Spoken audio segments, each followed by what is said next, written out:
conference meeting. My name is Awodingwenya, and I'll be your host for today's meeting. Let's keep on inviting others to join before we start all the proceedings.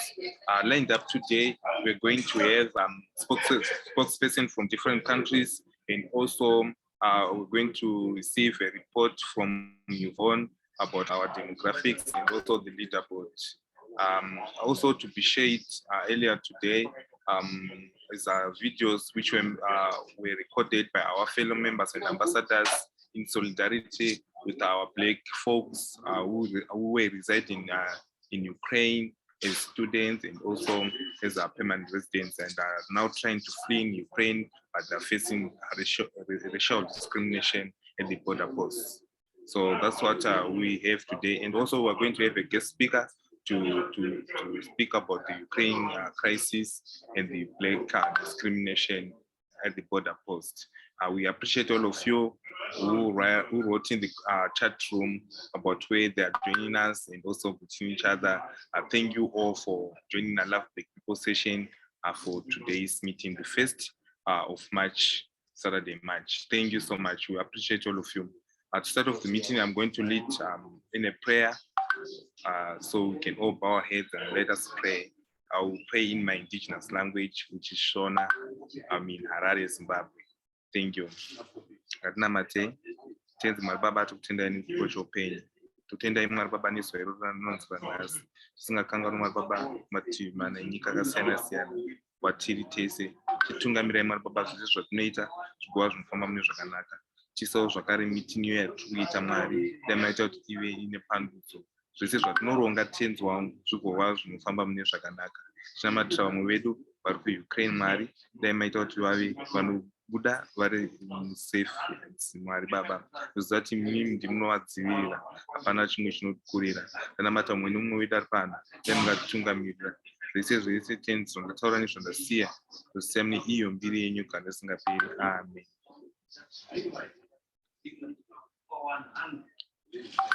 Yes, I think you can see more people were joining. Let's keep on inviting folks to join us and learn more about Love Black People on how we are using technology to protect Black people from racism and xenophobia.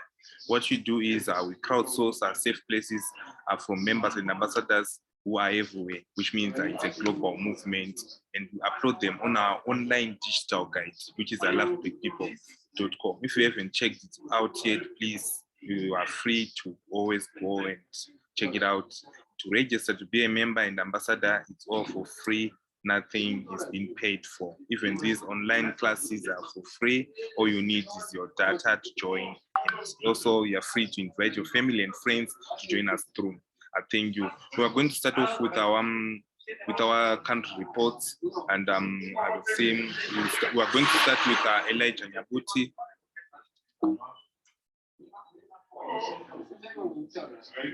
Yes, Elijah Nyabuti, you can unmute yourself. Yes, I can hear you. I think you can give us a report for your country, which is Kenya. Okay, the report is dated at 28th February to 4th March 2022. The activities in Kenya group last week we had a Twitter meeting. With our co-founder Sinclair. All members were encouraged to stand the origin to know where they're coming from.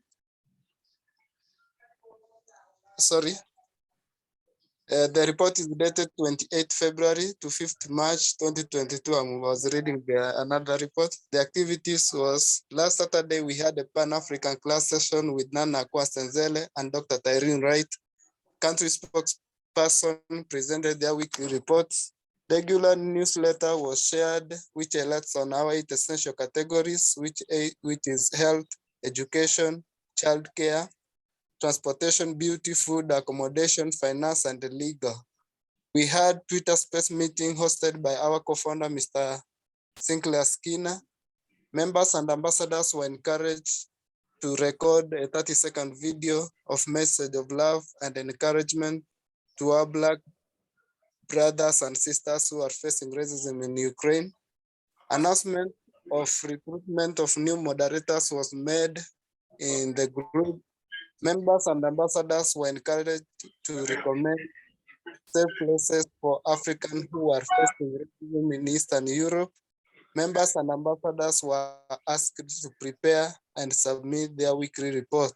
COVID-19 update in Kenya as from 4th March 2022. Confirmed cases were 323,057. Total recoveries were 303,324. Total deaths were 5,640. Cumulative tests were 3,393,679. The report was prepared by me, Elijah Nyabuti from Kenya. I am because we are. I am because you are. Thank you so much, Brother Elijah Nyabuti, for compiling the report and letting us know what's going on in Kenya.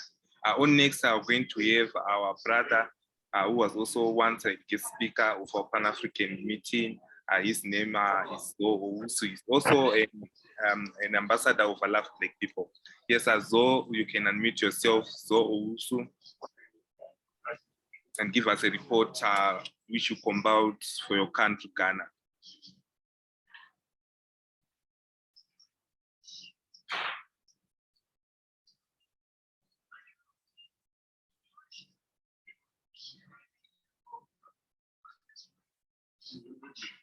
Yes, brother Zo, are you able to unmute yourself?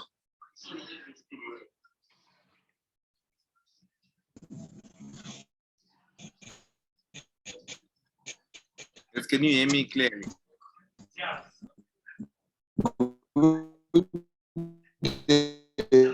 Sorry, we can't hear you clearly. Can you hear me?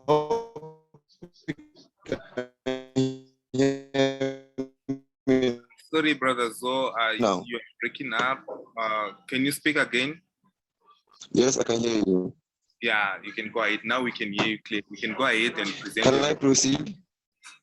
Yes, we can proceed. Yes, I can hear you.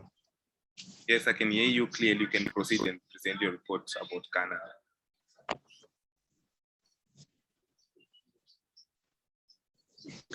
Okay, is it clear now? All right.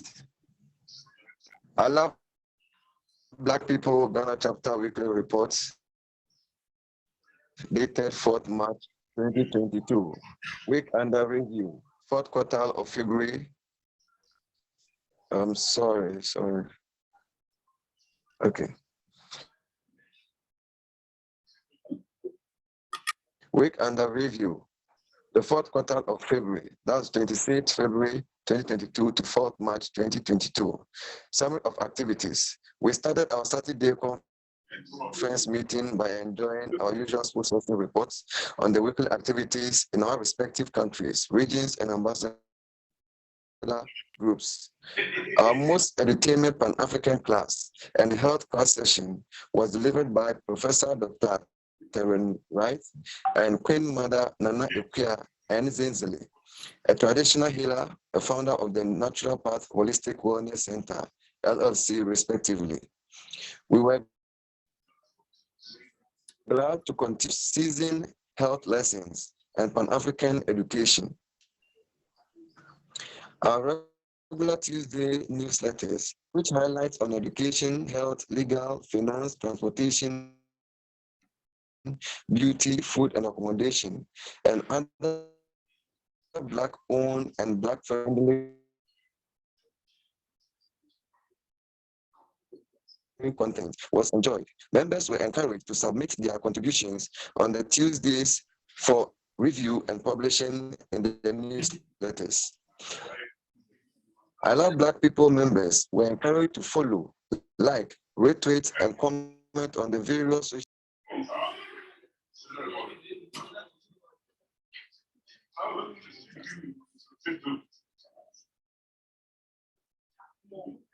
Yes, I think we have lost our brother Zo Owusu, but he was almost done with this report. Thank you so much. We appreciate you. He was facing challenges with these network connections. On next, we're going to have our brother from Zambia. His name is Derek Musonda. Yes, brother Derek Musonda, are you able to unmute yourself? You can unmute yourself.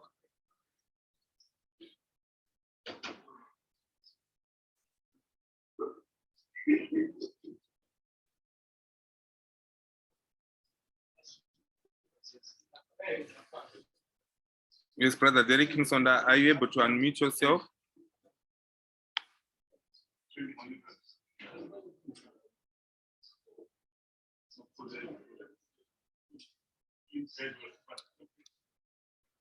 I think our brother Derek Musonda.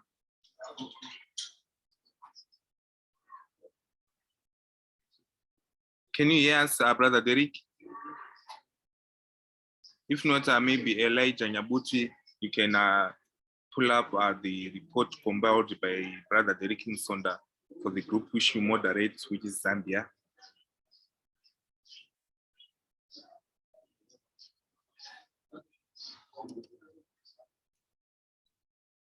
Yes, brother Elijah, can you hear me?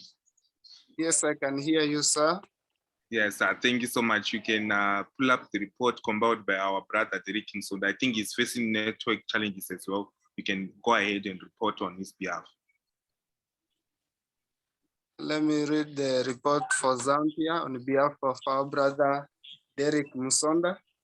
The report is dated 28 February 2022 to 4th March 2022. The activities: last Twitter meeting, we had interactive Twitter session with Sinclair, the co-founder and a member, were asked to enroll to our Pan-African classes on Zoom. All the members were encouraged to stand by their origin and know where they are coming from. Members were told that we are not here to fight, but to correct the situation that put Black people in an awkward lives. Members were encouraged to unite and preach peace in our continent, Africa. Regular weekly newsletter was shared, which highlights on our 8 essential categories, which is education, health, legal, finance, transportation, beauty, food, and accommodation, whereby members were told to submit their articles for publication if they are to be included in the weekly newsletter. Social media accounts was shared to the group and members were encouraged to follow, like, comment in all platforms.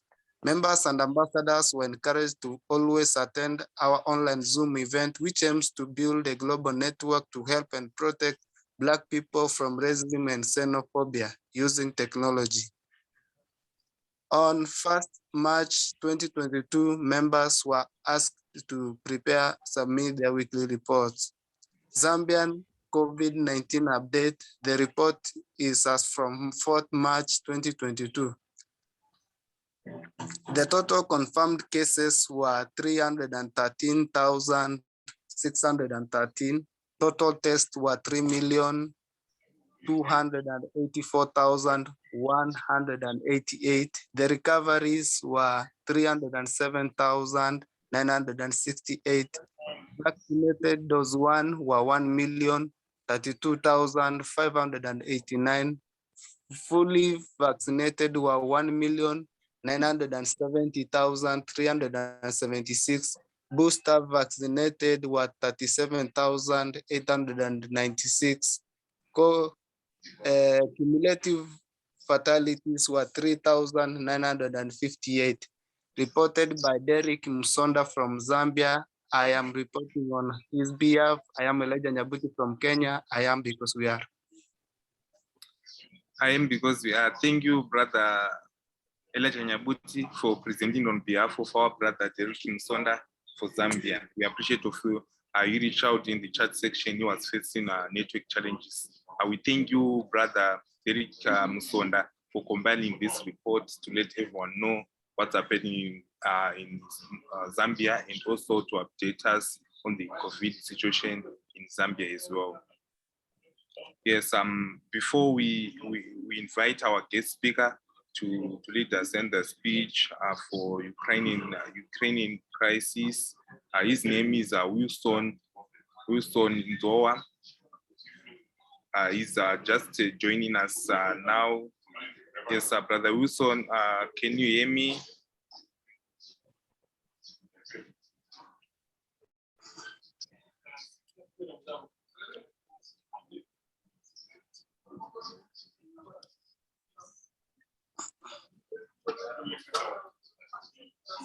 Yes, yes, Brother Wilson, I can see you're now on call. Let me just unmute you.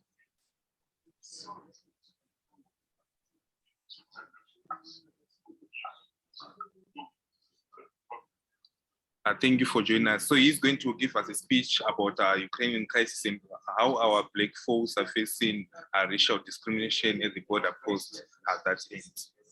I think you have muted yourself again, Brother Wilson Zoa. You can unmute yourself.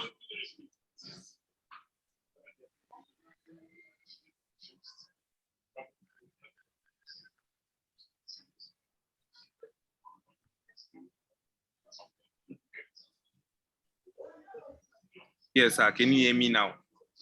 Yes. Yes, we can hear you as well. You can introduce yourself and go ahead and present your speech for today's topic, Ukrainian crisis and black folks are facing racial discrimination.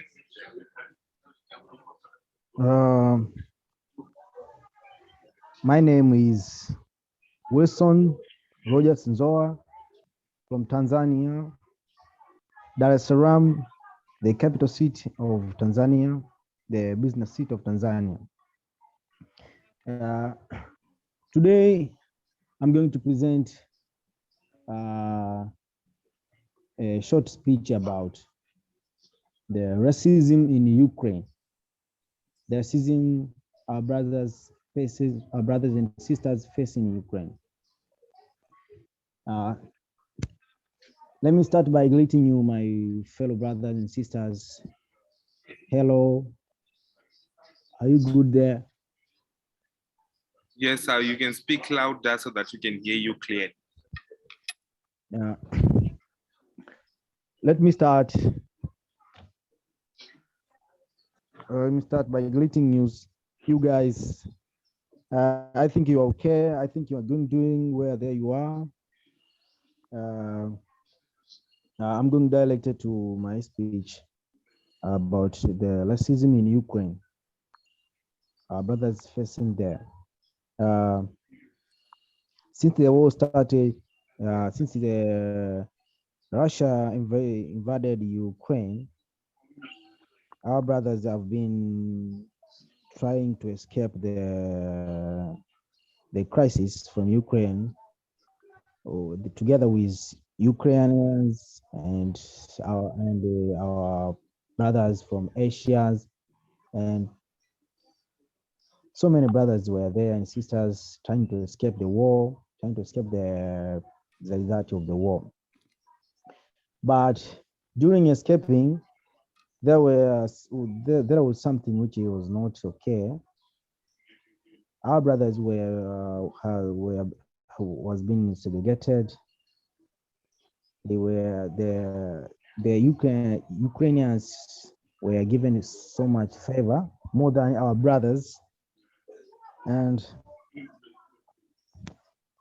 that thing was a problem to us, and was something that telling us that how our brothers and sisters in Ukraine have taken us, how are they looking at us, the way they think we are, the value that they gave us have been shown on the wall. And the most important thing to note on this war is that our brothers and Ukrainians, all of them have been escaping the war. All of them have been escaping the result of the war. But can you hear me? Can you hear me? Can you hear me? Can you hear me? Yes, we can hear you. Okay, thank you. Until now, our brothers have been facing racism. For example, our brothers from Nigeria who have been studying there, our brothers from Tanzania, from Ghana, and other places in Africa. I'm thankful. I'm thankful about our government is have been doing something to help our brothers and sisters there in Ukraine. But uh, but still, Europeans and some NATO countries and even Russians, they don't taking it serious when our brothers and sisters have been segregated there in the war. We are the only one who affected, and we are the only one who showed that that thing was wrong. Yeah, you can see that. Yeah, my brothers and sisters, what is the important thing to note in this world?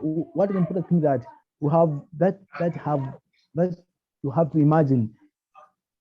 The important thing that have to come in your mind is that these people show how they think about us, show how they care less about us. You see, yeah, it's okay. I've seen my some brothers and sisters have been getting sympathy about the Ukrainians when Russians invaded them. Yeah, it's okay as a human being to get sympathy, to feel sympathy about someone else who are getting trouble, but this should not take us away from our goals. This should not take our this thing should not take us away from what can I say? Should not take us away from our goals. The goals of trying helping our brothers and sisters here in Africa. You know, this war have been dividing us between some Africans have been supporting Russians and some Africans have been supporting Ukrainians and NATO. Can you see that this war is too much affecting us as Africans? We have to know that we have to do something. We have to do something. We have to do something. We have to do something to help ourselves. We have to do something to build something. Because if you are not going to do anything, if you are not going to react, this is going to be too much. And they will come and they will come again and do the same thing they always doing to us if we are not going to do something. Because this racism they shown on the wall is what they are going to do if we are not going to act. Dear brothers and sisters, we are the one who belongs here in Africa. We are the one who have to take care of this land. We are the one who have to do something for this land. Because it's okay.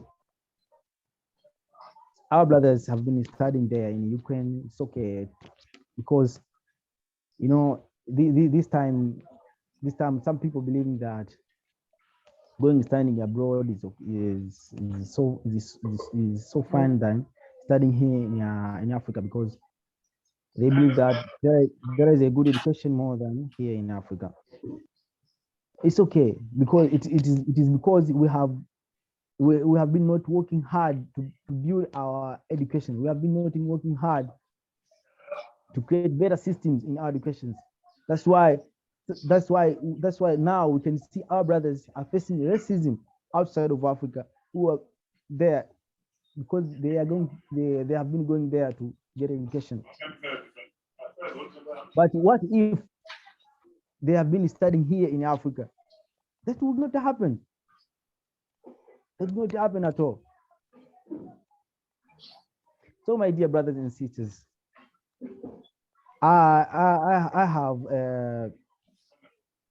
have something to share with you, that we all all of us who have conducted this meeting, shown that we have some spirit. I think I can call it Ubuntu spirit, to help our fellow brothers here in Africa. But what can I say? We have to work hard. We have to keep moving. We have to do not going back.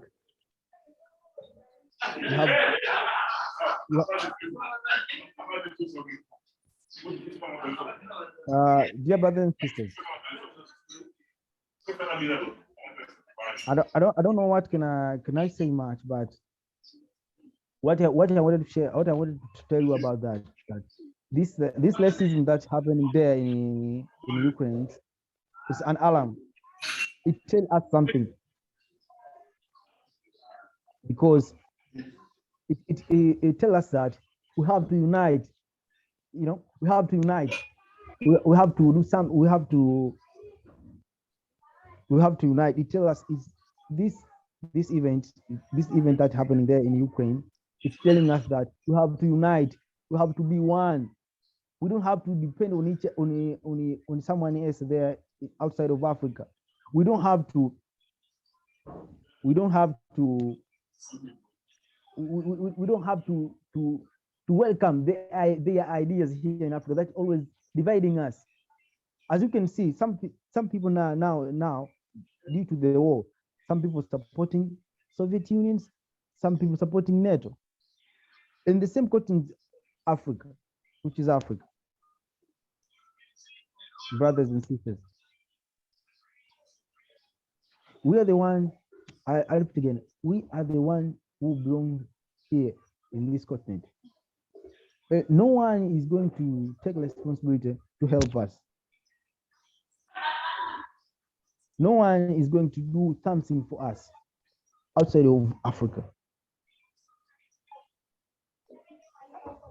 As you can see, this war is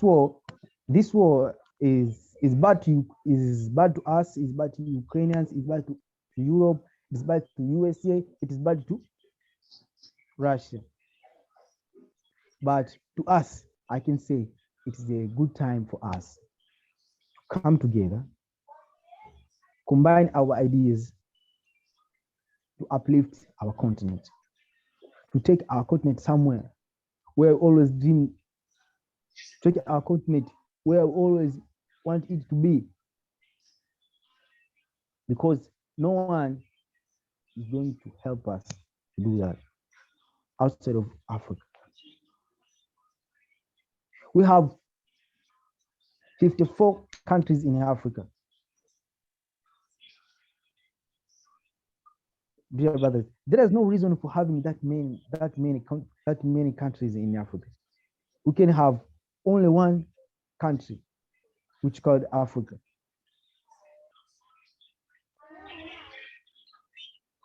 And that's the only way we can come together. That's the only way we can do something together. That's the only way we can share ideas. That's the only way we can tell those that we are people, we are stronger, we have something.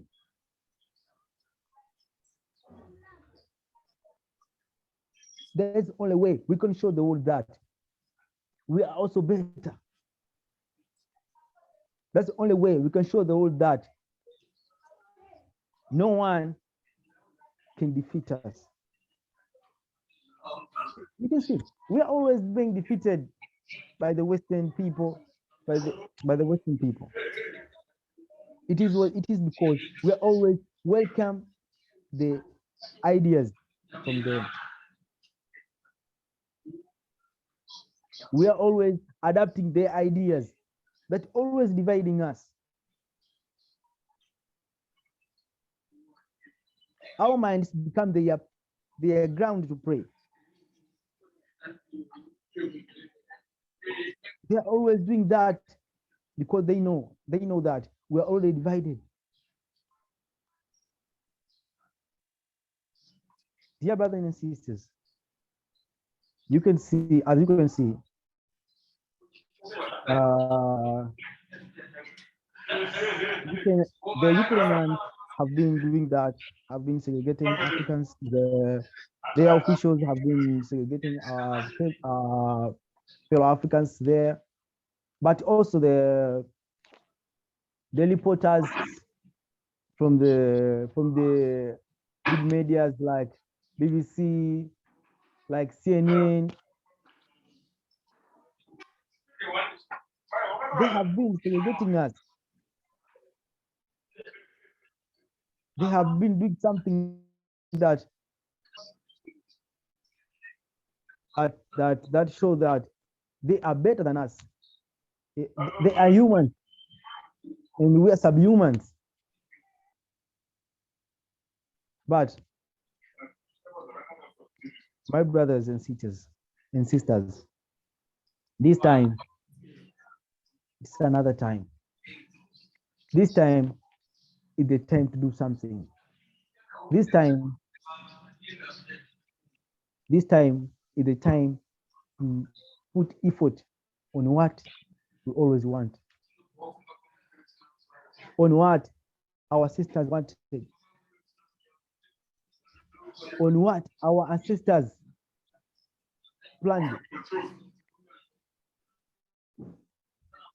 on what our ancestors fought for. Brothers and sisters, I believe that we are better than that. We can do something. I believe that what they're talking about us can be true only because they only see us, we are doing the same things. But it's not true because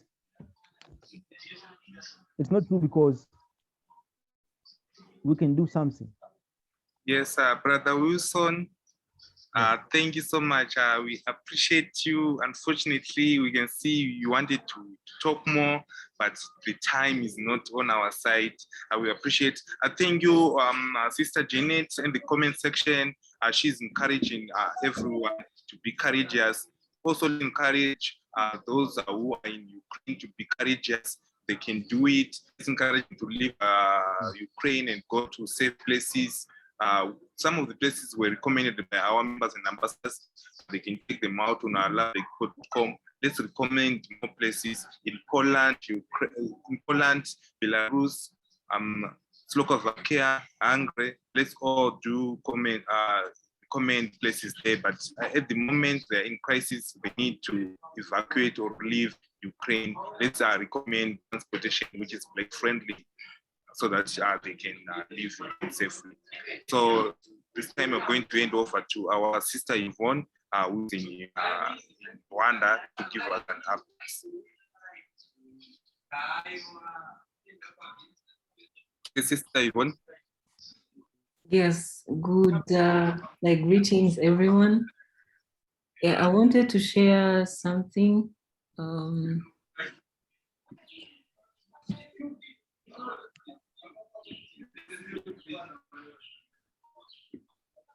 Yes, I hope you can see my screen. These are our members of the week. They have contributed a lot by inviting people to join us, to join the Saturday call, giving the reports, like different activities to help Black people to be protected from racism and xenophobia all over the world. Yes, we would like to highlight them and congratulate them, and also encourage others to do so, because we can protect ourselves. We don't have to wait for others to help us. We can do it by ourselves. Okay, that was the first thing. And the second one,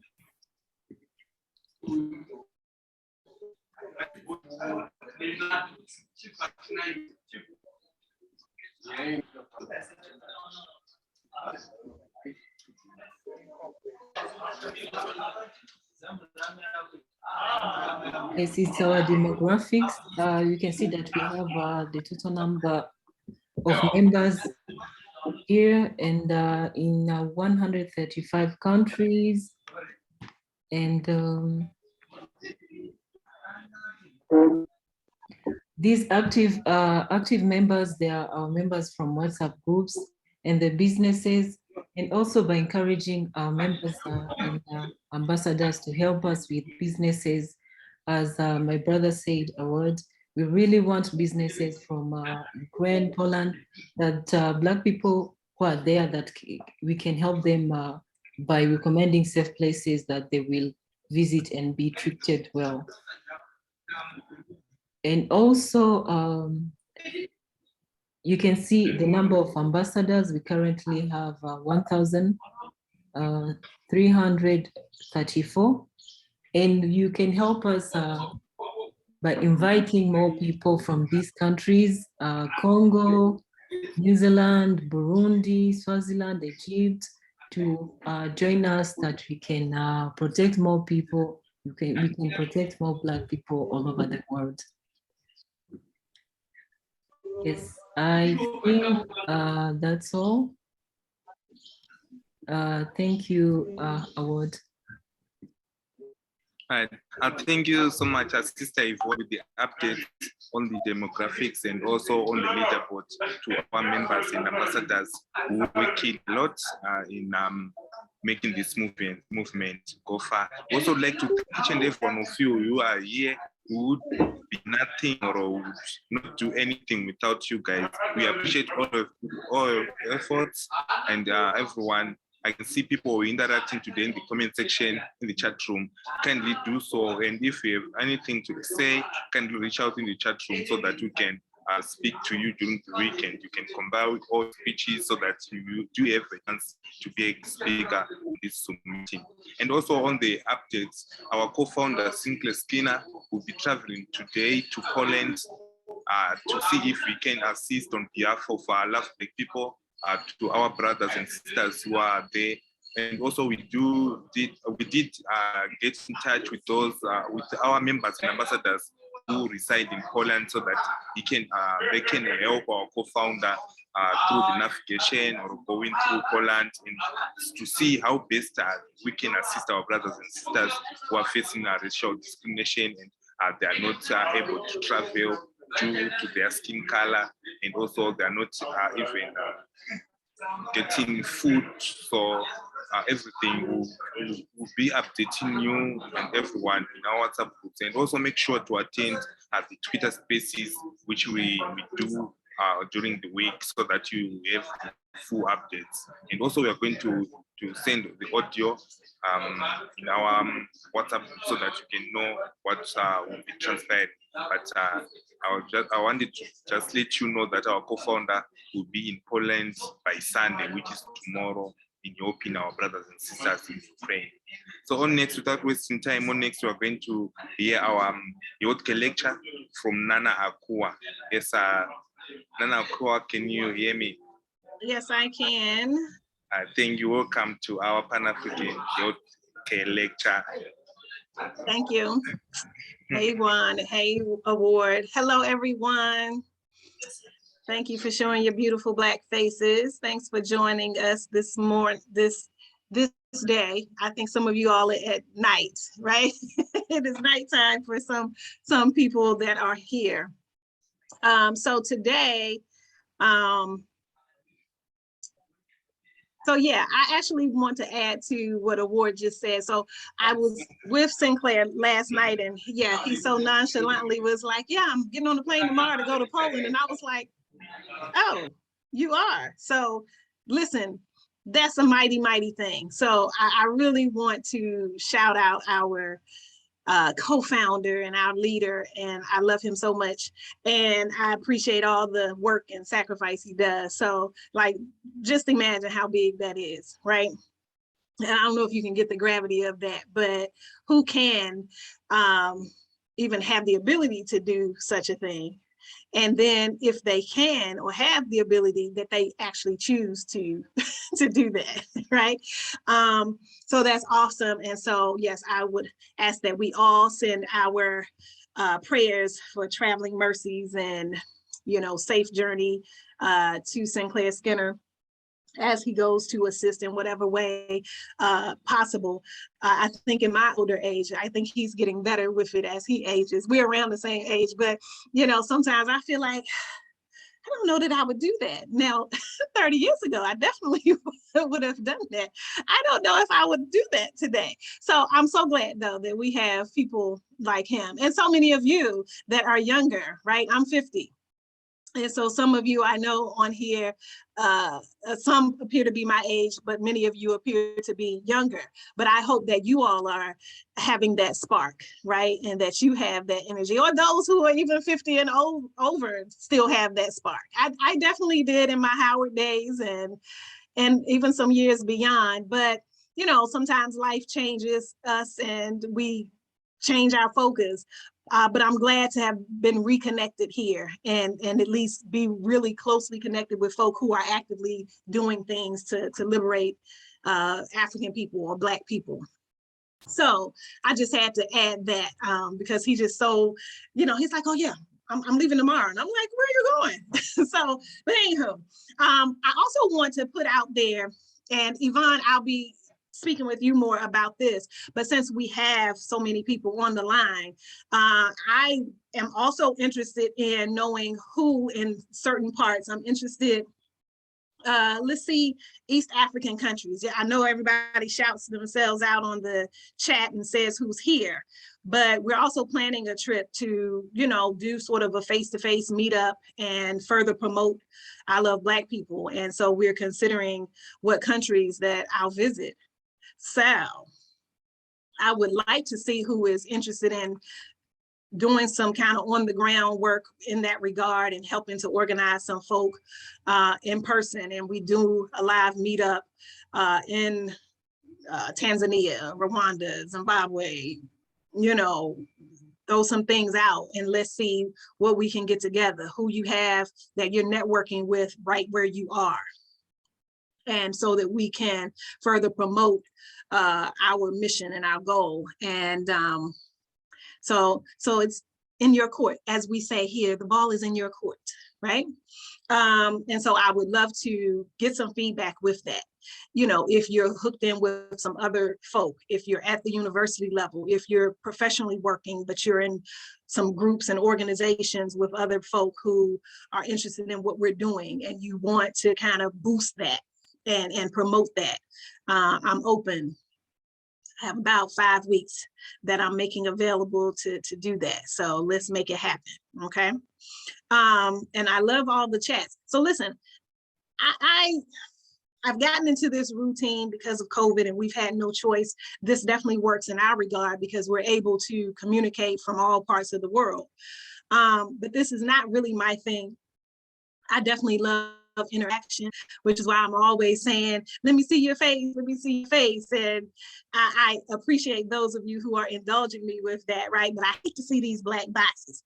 But I'm also getting life right now with seeing several comments. So I'm really appreciating you shouting out, sending your greetings and all of that.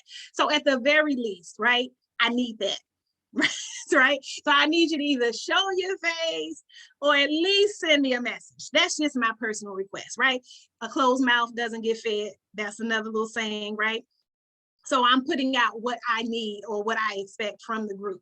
I don't always do that. Sometimes we get in situations where we just give, right? And we just do what we're here to do, but we maybe feel a little void. We're lacking. We don't always get in return what we need. So I'm just saying, this is what I need, right, from this interaction. And I will love it. My energy will be improved, increased, enhanced. I love it. The other thing I'd like to add is that you can always email me, but I have to remind you, I don't do consultations. However, if you privately chat me here, or if you email me, and then for the next lecture, if there's a topic, an issue, there's a health concern that you have, what I can do is discreetly add that into the message, because I'm good at sort of creating, you know, handouts and a lesson plan. But today is one of those days where I'm feeling like I'm good with also just talking off the top of my head, which I also like to do. I am a talker, if you haven't figured that out yet.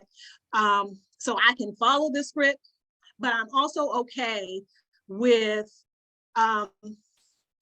giving that as the basis or the outline, but filling it in with what your real issues or concerns or questions are.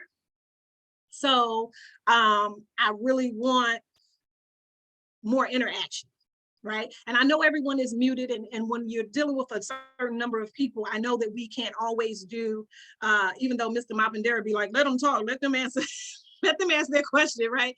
And I know that that can sometimes become long-winded or disorderly, but I really, really like some interaction. And if the best way we can do that is with the questions in the chat, then let's do it that way. And if you notice, I never have the moderators read the questions to me. I prefer to kind of scroll through and see them myself. That for me is the interaction. So I need that, I like that. So let's get started. Now, while I was saying all that, I probably should have been trying to pull up my documents. You know, I sometimes struggle with that. But Award, if you'll let me share the screen, or Yvonne, I don't know who's actually controlling that. Yes, you're able to. I tried to pull it up. Let's see what it does. And I'm sharing, and I know you see all my other documents here. You'll just ignore those, but I'm hoping it'll still let me open it with this showing. So tell me if you see, it's being slow. Are you, well, I see nothing now, so you probably don't see it. Oh, so do you see Pan-African Healthcare Training syllabus? No, we can see it. One day. Yes, you can. One day. Yes, you can try to share the screen again.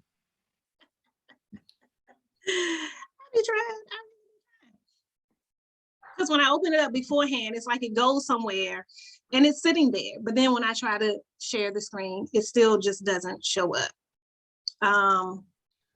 So let's try it again. Okay, I think it's gonna work this time. And it doesn't help that I keep a million things up on my, goodness. Now I don't see nothing. So it doesn't help that I always keep a bunch of stuff open. I think that's probably part of the problem. But the syllabus kind of gives us an idea for this 4-week period. It lets us know sort of what we are dealing with. So I don't know how many new, oh, okay. Hey, very good. I see a message, direct message. Yes, very good. Okay, thank you.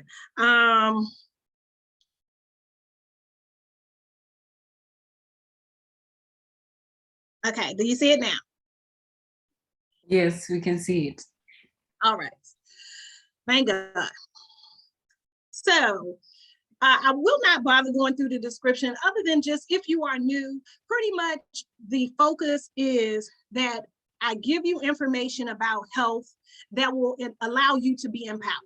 That is the word that goes, that will resonate hopefully throughout the lectures for this 4-week cycle. And then of course, you know, we restart them. So, and hopefully each time you get a little something new or something additional, but we have it in 4-week intervals, right? And basically the point is to share a lot of this information that I have collected over the years. I've been into holistic health, trained as a naturopathic doctor in 1999 and have been assisting people since then. For those of you who don't know the story in 2016 in the state of Maryland where I live, the laws were changed. So where it was an unregulated, unlicensed type of field that you were sort of free to practice, you can no longer. So they've now grouped anybody who calls themselves a naturopath or naturopathic doctor, or who recommends herbs and vitamins and diet plans and eating to improve health. They've lumped that all under practicing medicine. And so without having a medical degree, being a medical doctor, it is forbidden in this state. So I am not allowed to refer to myself as doctor. I cannot even tell you to go to the CVS or the Walgreens or the pharmacy up the street and get vitamin C off of the shelf for your cold or whatever. So they put a lot of restrictions in place. And so I don't do consultations anymore. I simply educate our people on how to maintain wellness, how to avoid sickness, how to regain health, but not in a very specific way as to take this for this issue. This is information I'm providing that hopefully you can find useful in your educational pursuits, right? To become a whole healthy person. And so we'll outline information about herbs, what herbs have been traditionally used for. Not that I'm saying they will cure or treat any condition, but these we know are God's creations. We know that they are here on this earth, on this planet, for our consumption, for our use, for our food, for our medicine. And so it's all about just teaching this information. And then of course you extend it, you add on to it, you further research it, you apply it to yourself or your family as you see fit. Okay, but the goal is to promote self-love and empowerment through self-healing and dis-ease prevention.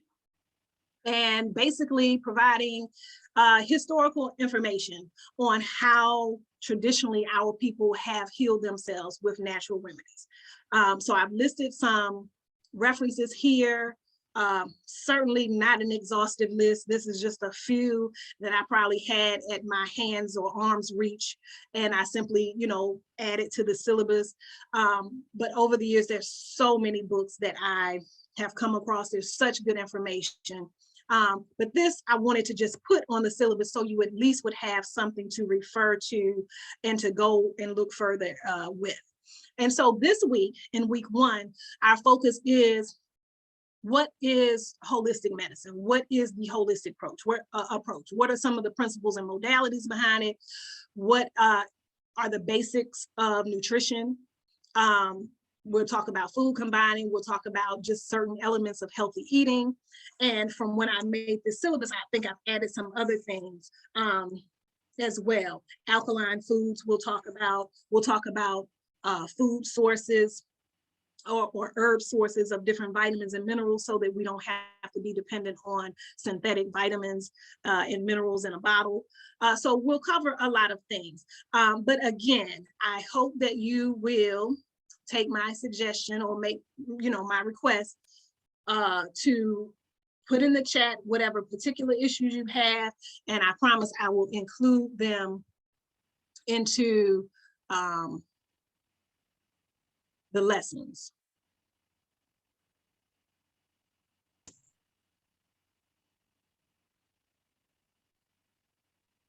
Okay, great. Some people have to go, no problem. Awesome. Okay, very good. So, what is holistic medicine? So holistic health basically is the concept of considering the whole person, mind, body, and spirit.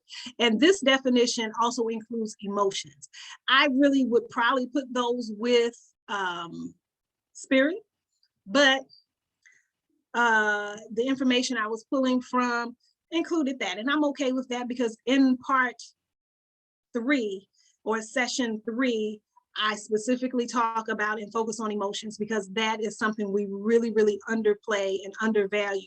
And so I chose to add that here. Generally, we just sort of hear of this mind, body, and spirit concept.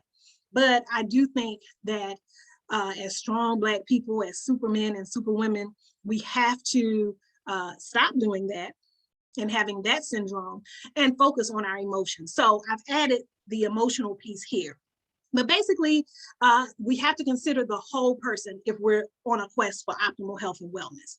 And that's pretty much the bottom line of it, considering the entire person. There are several principles or concepts that go along with holistic healing. I will not go through those today. Sometimes I do run through these, but so that you have this information, I encourage you to look at it when you're seeking a healthcare professional, whether they're considered a holistic practitioner or not. I still think you want most or all of these aspects in your healer or your person that is facilitating your healing. These are very important. They empower you. It lets you know that you are part of that equation. You're not simply going and then turning over all of the power to an outside individual that will most likely only spend 10 to 15 minutes with you. And these days, even those 15 minutes is part of the time them typing something into the computer. So they're not even giving real full detailed consultation and exchange, getting information from you other than some of the stats and such. So, you know, be armed with the information when you go someplace.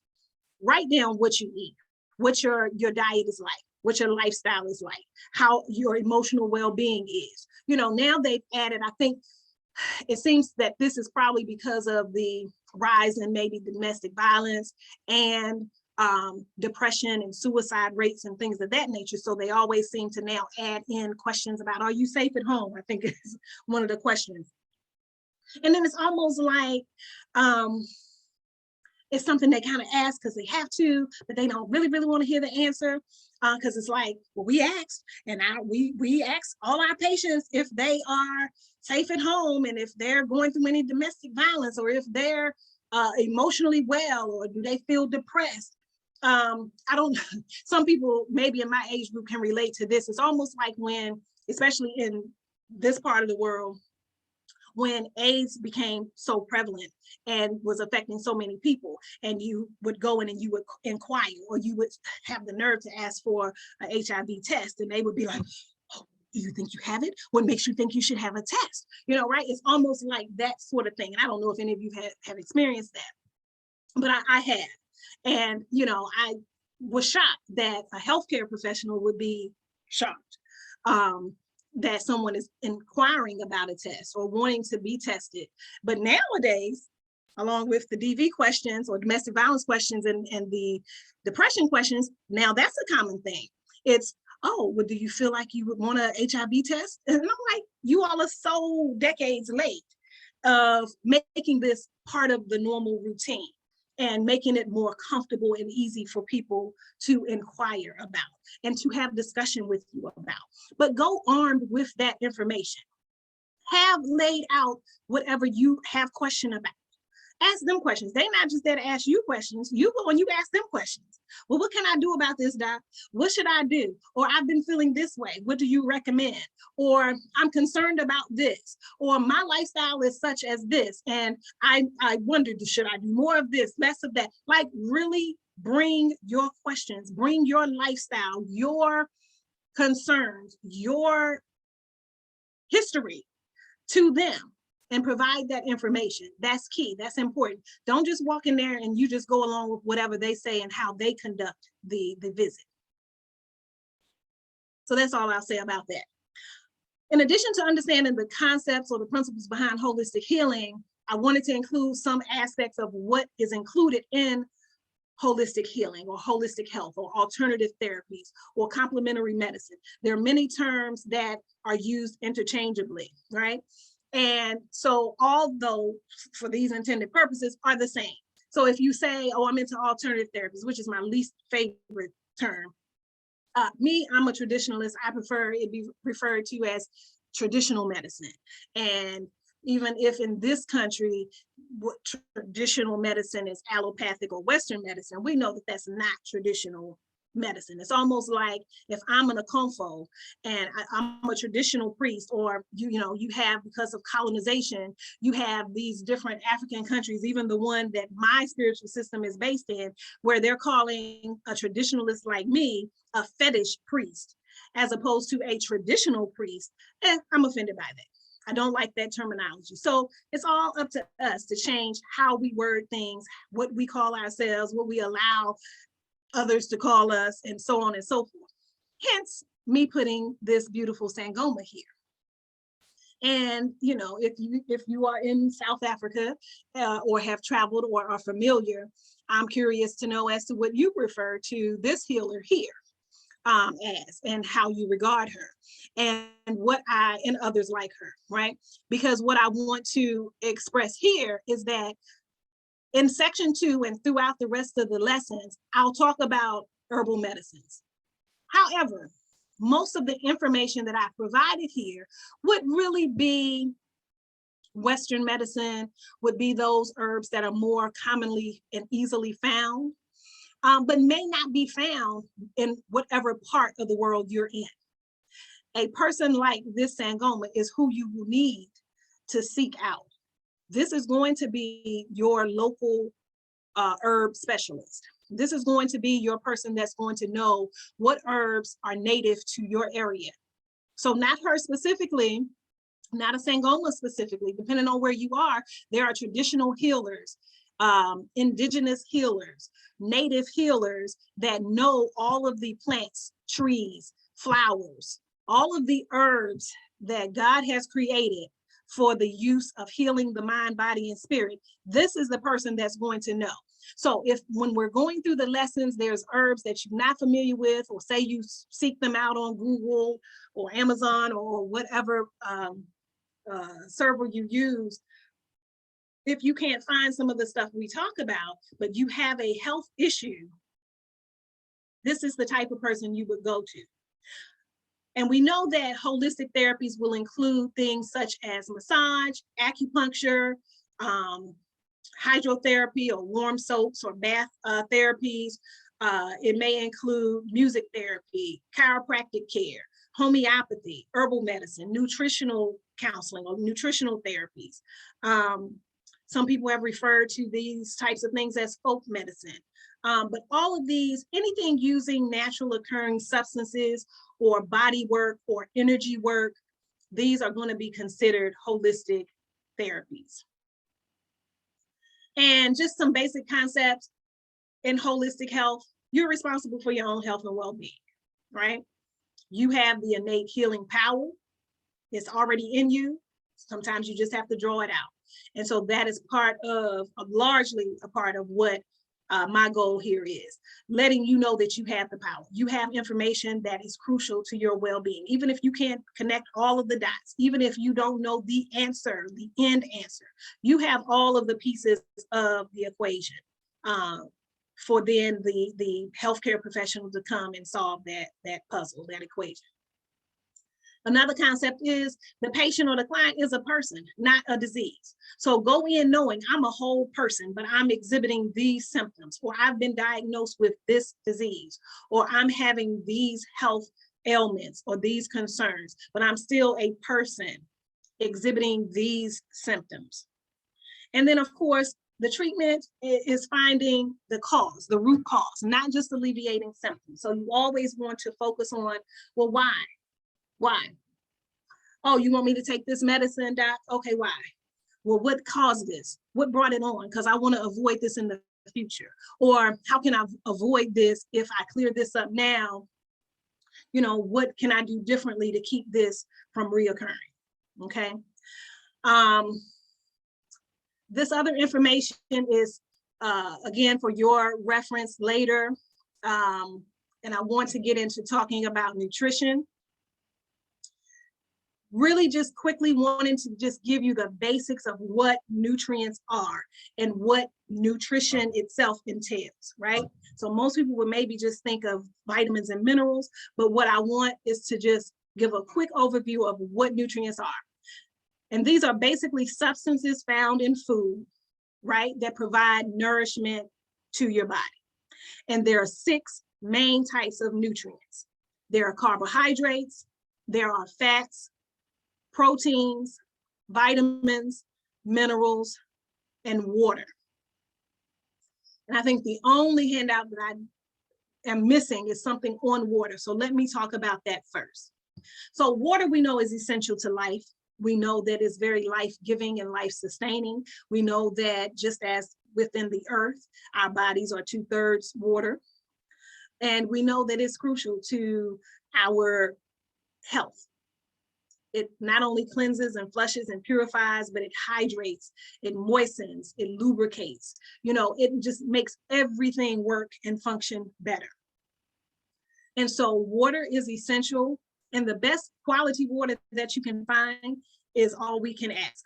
Now, if you are in a situation where you can have a choice of waters, alkaline water, distilled water, these are, in my opinion, some of the top choices. But if you simply have a filtering tool or device, or you simply have well water, the best water that you can find is what I suggest using, or what I have to get out of saying suggest, is what I would use. And what you would do with things such as hard waters like well waters is to make sure you liven things. And some people say the same about distilled water. So what you would do if you don't have the best quality of water is you make sure that you've included in your diet something that is alive, that will liven the water. So lime is my favorite. It could be lemon, it could be orange, but adding these things to your diet or directly to your water is going to be a good option. Because a lot of people will say things like distilled water is dead water, everything has been purified out of it.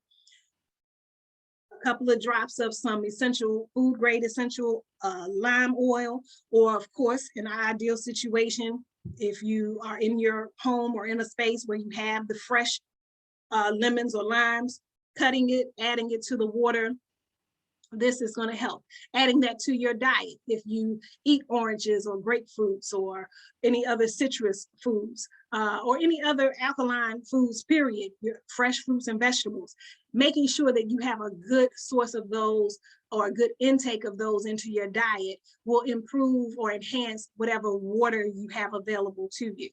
And in terms of the amounts of water, a general rule of thumb for holistic practitioners is half your weight in ounces. So if you are 180 pounds, 90 ounces of water is going to be a good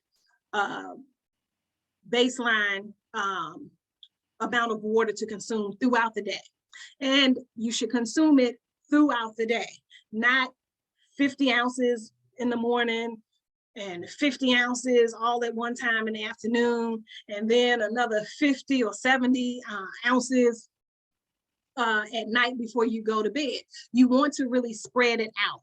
So every 2 to 3 hours, you really want to be consuming your water. So consume 18 to 16 ounces every couple of hours so that it gets into your body and it easily is absorbed, and you're not just running to the restroom and you're not overloading your bladder and it's just filling up and you're releasing, and then you know the bladder will fill right back up if you consume too much water, so then you're running back to the bathroom again. But you have to spread your water intake out throughout the day.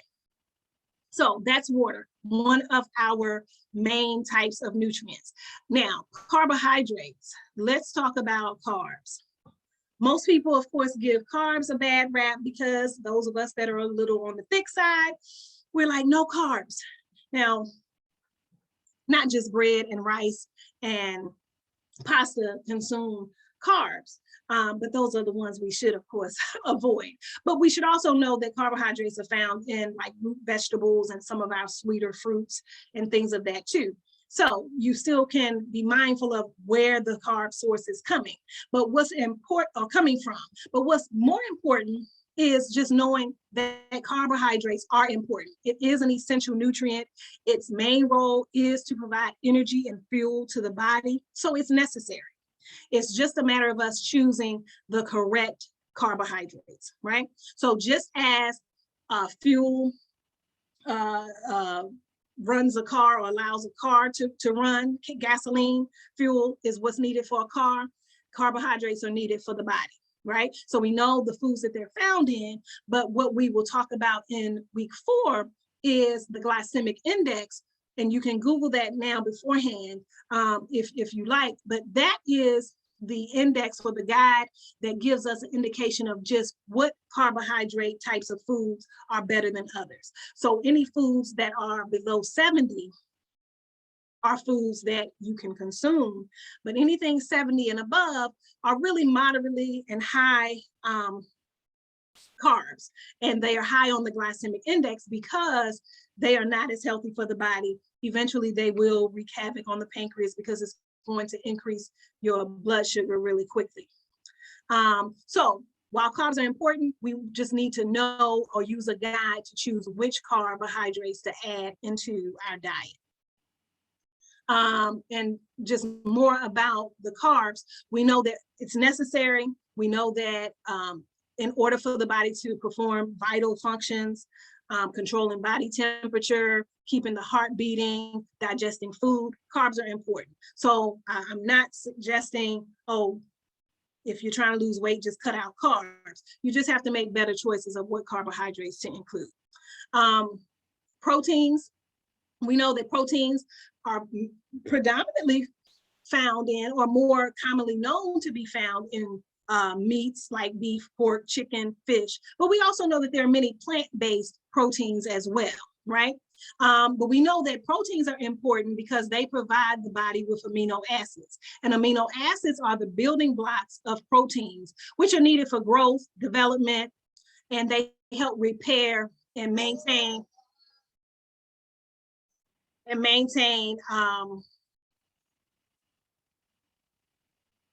you know, I lost my place because my phone rang. But they maintain body tissue and they help with the development of body tissue, right? And so proteins are good and vital for the structure of the muscles and the bone. It helps repair tissue, helps immune cells fight off infections and inflammation. So proteins are important. And some of the handouts that we'll go over shortly, we will talk about some other sources for proteins. Fats, another essential nutrient, right? So fats, dietary fat, which is found in oils such as coconut, nuts, milk, cheese, meat, poultry, fish. These provide structure to cells and cushion membranes to help prevent damage. So these are essential. They also help us absorb what's called fat-soluble vitamins like vitamin A, vitamin D, some of those that need fat in order for the body to absorb it. And so these are good as well, but we have to, again, choose the right types of fats, right? We don't want fats from hydrogenated oils. We don't want fats that are trans fats that you'll find in like prepackaged foods that really just sort of allow foods to, like hydrogenated oils and prepackaged foods, just allow them to sit on the shelves forever. They're in cookies, they're in crackers, they're in pre-cooked meals that you just throw in the microwave. They're in all sorts of things. They're in chips and all of these things. And so we really have to be mindful about what types of fats or oils that we're taking in. So we want to do more coconut oil. We want to do more avocados. We want to do salmon, where we're getting the good fats into our bodies. So now all of those things we talked about, right? Proteins, carbohydrates, fats, these are considered macronutrients, right? And now on to micronutrients, our vitamins and minerals, right? So we know that vitamins and minerals are food components that help support overall health. They play a role in cell metabolism and neurological functions, right? And each will do different things. There are different jobs, right, that vitamins and minerals have in the body. Generally speaking, vitamins aid in energy production, wound healing, bone formation, immunity, and eye and skin health. Minerals usually maintain cardiovascular health and provide structure to the skeleton. And of course, there are some additional things with all of these, and there are some of these vitamins and minerals that will help in particular with certain conditions. So a lot of times lot of people who are in a fast-paced life are often overtired. They don't get enough sleep. They lack the energy that they desire or that they need, right? Some people will just think of B vitamins, for example, but minerals play a big part in your energy production and your ability to have enough energy to go about your daily task. Okay, so that's just one example. And these following handouts give just sort of some additional information, but I want to get more into the specifics. Well, I threw this in here. This is an addition to previous weeks. This is the raw food pyramid. And we know that if at the basis of it, the majority of what you eat, you see all these leafy greens. So that should tell you what? That even though we think that proteins and carbs and all of that generally just come from our meats and our rices and our pastas, we know that all of these food-based, plant-based foods will provide all of the nutrients that we just mentioned. So this gives indication, without going into this too much, right? This gives you an idea of what your diet in an ideal situation could look like. Your foundational foods that you should eat plenty of should be your leafy greens. It should be your fruits and vegetables. And then your proteins and amino acids, you eat more moderately. But even these sources here, if you see, these are not beef, pork, chicken, right? There are nuts, seeds, hemp seeds, flax seeds, sprouts, legumes. These are foods that provide proteins. And then, of course, you have the medicinal foods. These are the foods that is my specialty, the herbs, right? These are food as medicine types of items here. So your herbs, your microgreens, your wheatgrass juice, seaweed, nutritional yeast, some of these that are what we consider food supplements.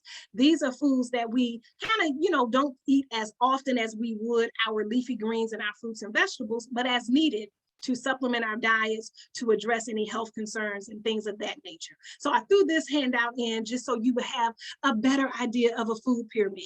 So not where we have at the bottom a bunch of starches and breads. See, that's my problem. We in the standard American diet were brought up to believe you just eat as much as you want of all these breads and cereals and crackers and rice and wheat and all of these things. And it's just pretty much made us sick. So this handout here, I stated that there were handouts specifically talking about protein sources. This gives you an idea of other sources rather than just chicken and tuna and beef and pork. Spirulina is a food supplement that comes from the ocean. So is chlorella. There's some other ones. Dulse seaweed is listed here. Then, of course, some other seeds and things, all giving you really high amounts of proteins. So know that you do not have to rely strictly on eggs and chicken and beef and those types of meat or animal products. There is a whole variety of plant-based or vegetable-based protein sources. Here's another handout about protein sources. I'm not currently a vegetarian. I used to be vegan. I've done that. I'm not there now, but I still largely consume plant-based proteins. And that's important because we have to consider what we're eating and consuming and know that they are, especially these that are mammals, they have the same types of emotional structure, hormonal structure. And then, of course, you add that to a human body, and our body looks at it as an overgrowth of estrogen in women. And we get these fibroid tumors and uterine ovarian cysts is what I was trying to say, or the uterine fibroids, or any other kind of growths and cysts and things that don't naturally occur, but we are putting the wrong types of foods into the diet. So while I consume certain types of animal products on occasion, I'm largely doing plant-based. And that's the other thing. We can do that. You don't have to say, oh, I'm going to be vegan, I'm going to be vegetarian, I'm never going to eat meat again, I'm never going to eat bread again. You can largely have what's good and best for you in your diet, and then allow for some occasions where you're maybe not doing the best, but you're predominantly doing those foods that are more healing. And this is a handout on the fats. This gives you a very good idea of what fats heal and what fats kill, right? And a big one in our diets, oh, and I forgot it's down at the bottom actually, is shortening and margarine. Okay, let's not buy that at all. Okay, that's my one little thing I'm gonna say about the fats. You can go through this in your free time, but you really want cold pressed or expeller pressed or virgin oils. We usually only hear virgin olive oil, but virgin olive oil means that it's been a cold press. They did not heat it up. They didn't add other solvents to it and other things to extract the oil from the nut or the seed that the oil came from. It's expeller or cold press. Those are the types of oils that you want. And the problem with soybeans and your vegetable oils, soybeans have been so genetically modified and they're overproduced and they just aren't trustworthy at this point. So I'm not an advocate of your vegetable oil. I'm not an advocate of canola oil. So I usually will use a lot of walnut, sunflower, safflower. And if the money is not plentiful, I might do peanut or corn oils. But me, I'm usually avoiding soybean or soy-based oils like the plague. And I'm definitely I never buy margarine.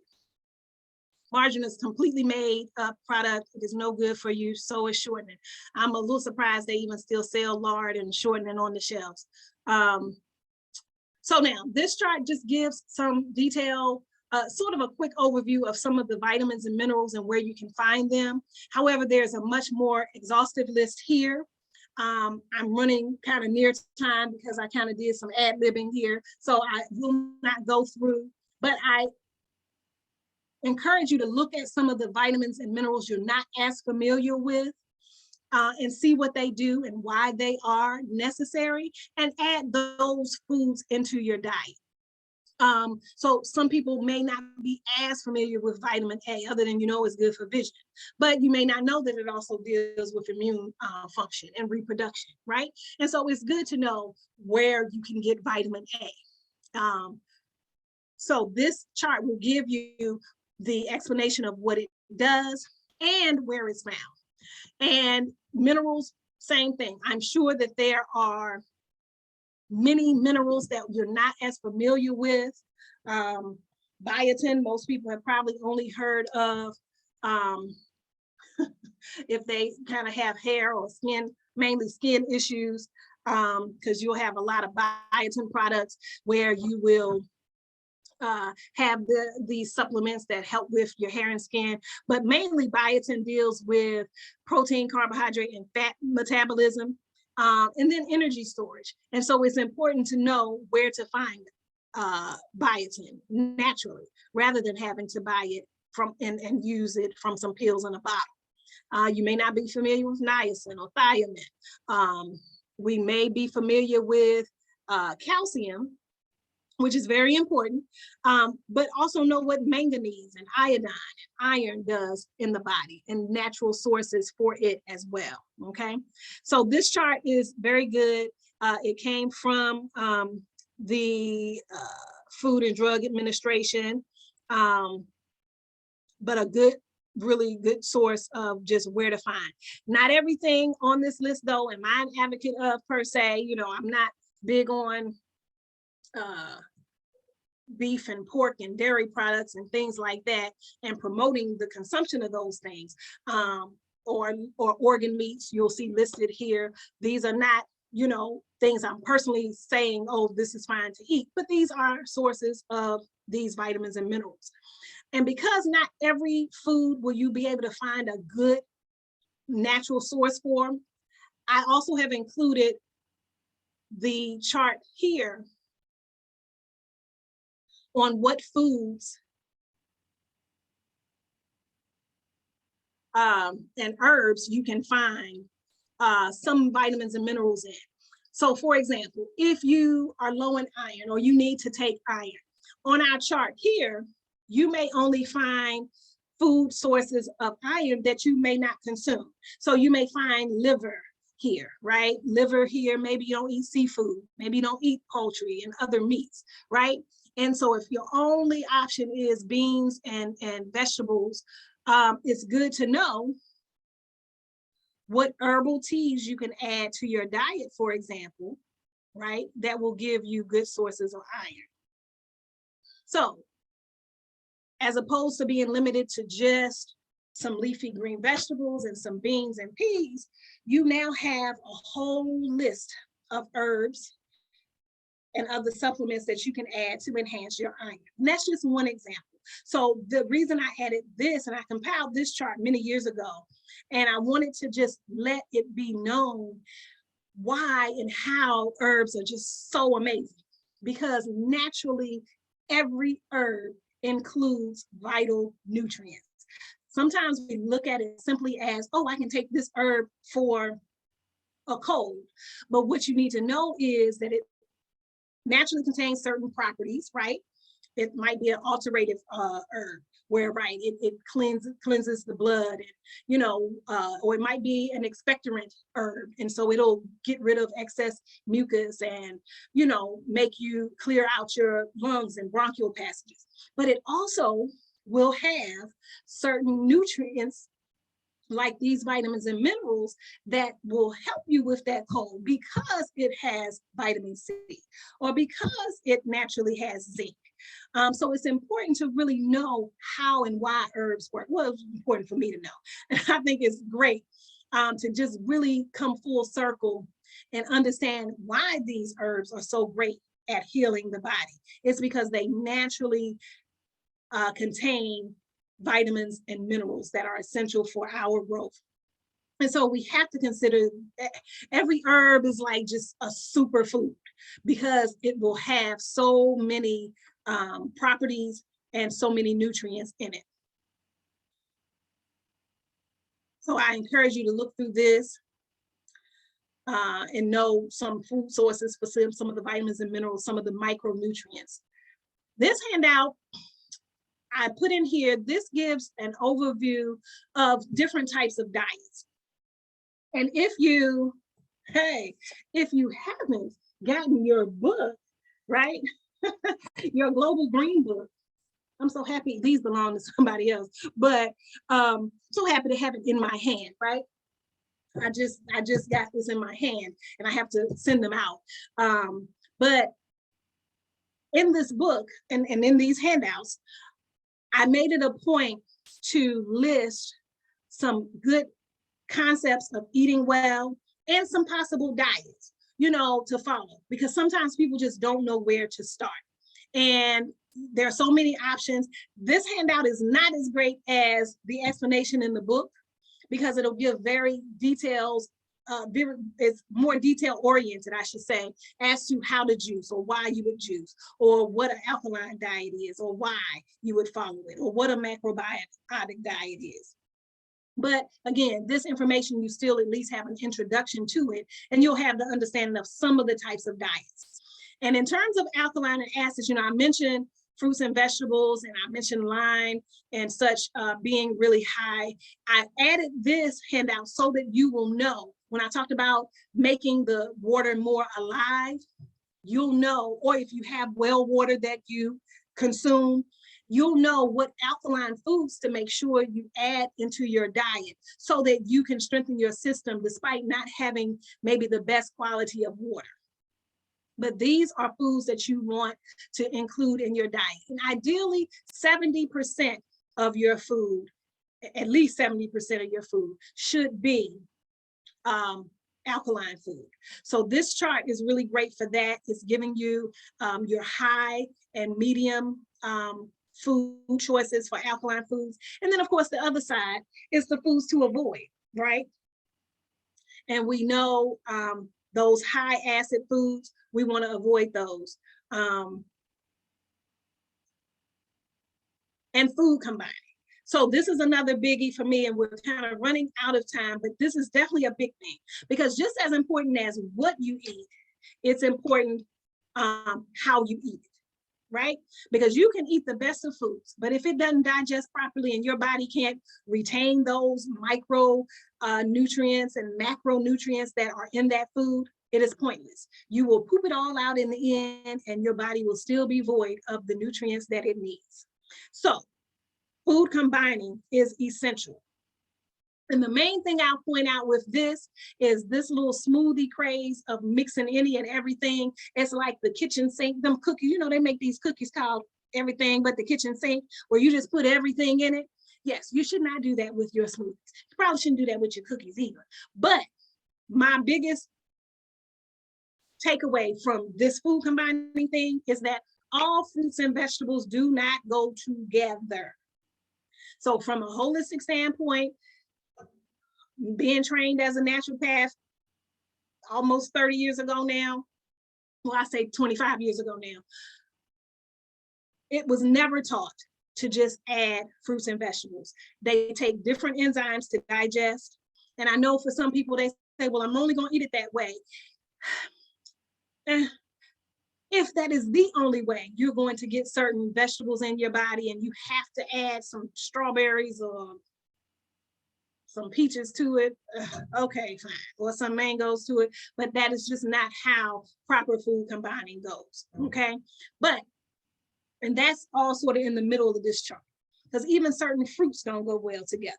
So definitely adding every fruit and vegetable together, we know is a poor combination, right? If you can't even mix every fruit together, what makes you think you can add every fruit and vegetable together?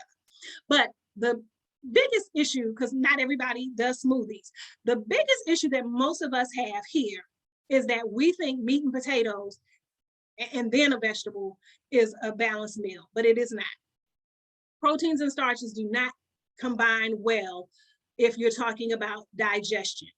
And a lot of us have heartburn, acid reflux, indigestion of whatever kind, right? Some kind of gastrointestinal upset, constipation, diarrhea. This is all based on not only what you're eating, but how you are eating it. So proteins and starches do not combine well. If you're having a protein, have it with a vegetable. If you're having a starch, have it with a vegetable. But a protein and a starch does not go well together. Study this chart. I want to move on because I got just a few more minutes left. Now, in the book also, this book right here, y'all see? In the book, I found many more kind of suggestions, but this handout from Elson Hawes, he has a book called The Detox Diet. This handout was easy to kind of pull out and include in this packet. But basically, add as many whole fruits and vegetables as you can, and vegetable proteins. You want to also eat, be very, very discriminatory about what you eat. You want high quality foods. You want foods that don't have refined sugars in them. You want foods that don't have additives, synthetic colors. I think I added a handout somewhere about food coloring. It's in this packet as well. But I have a handout in this packet that talks about all the problems with artificial food coloring. So you don't want food coloring. You don't want hydrogenated oils. You don't want monosodium glutamate, which is MSG, which is a flavor enhancer. You don't want foods with these things. If you just started with just that, if you looked at, does this food have artificial sugars, artificial sweeteners, or artificial colors, or other artificial flavor enhancers and those things, if you just started with that, that will be a tremendous change that will help you with your diet. And there's so many other things, but if you just started there, don't worry about being vegetarian. Don't worry about, oh, I'm gonna follow this macrobiotic diet. If you just start looking at the label and you just refuse certain foods that have these things in it, you're gonna do much better. I'm not gonna have time to go through this entire thing. Elimination is important. We'll definitely talk about that in week 4, but you have to eliminate every day, at least once, preferably twice. But bowel movements are crucial. This is the color chart that I was talking about. This tells you some of the problems that these food colors add to your body. They'll cause cancer, hyperactivity, thyroid issues, cardiovascular issues, and all sorts of things, hyperactivity. So it just breaks down what these different food colors have caused. Some countries even ban certain food colors. We really should do the same. These are 10 hydrating foods. We talked about water. I actually forgot I added this to it. So when I was talking about water, I wanted to make sure that I talked about the importance of hydration. So we talked about water, but also in addition to water, these are foods that you can add to your diet that are hydrating foods. So these are predominantly water. And so these are good to add into your diet to help flush your system out, okay? And then the last one is a diet check. And that just gives you an indication of how well or how poorly you're doing with your diet. Yes, thank you all for posting. Yes, the book is posted in the chat. The link to get the book, you can download it or you can order the physical book. I love having books in my hand and turning the pages. So I recommend getting the book. Go out and get the book, go out and get the book. I'm scrolling through to see if I have any questions. And what I will do, so if you are not in the WhatsApp group, feel free to email me. Oh, and I see some people, and the brother from last night that saw me last night, I'm gonna stay on and maybe scroll through and get the message because I know you left some information there for me. But if you have put your email here or some contact information to me, please, please, please email it to me instead, because I'll scroll through before I get off. I don't have appointments today, so I'm not as rushed as I usually am. So I'll try to scroll back through, but it's best if you want the packet to send me an email, okay, to send me an email. And if it's something you've asked I've not been able to get to, email it to me, or I will try to scroll through for a few minutes before I log off. But thank you for joining us. Come back next week. And as always, good health and peace. It's wonderful seeing you all. Have a wonderful weekend.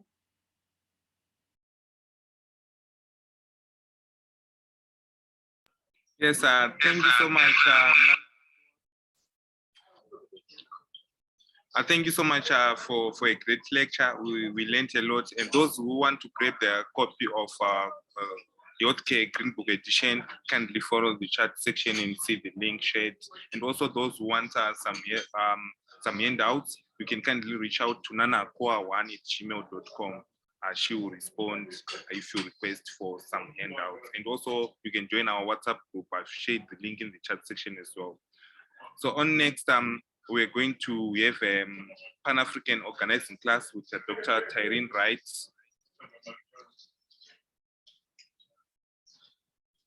Yes, sir, Dr. Tyrene Wright, you can unmute yourself.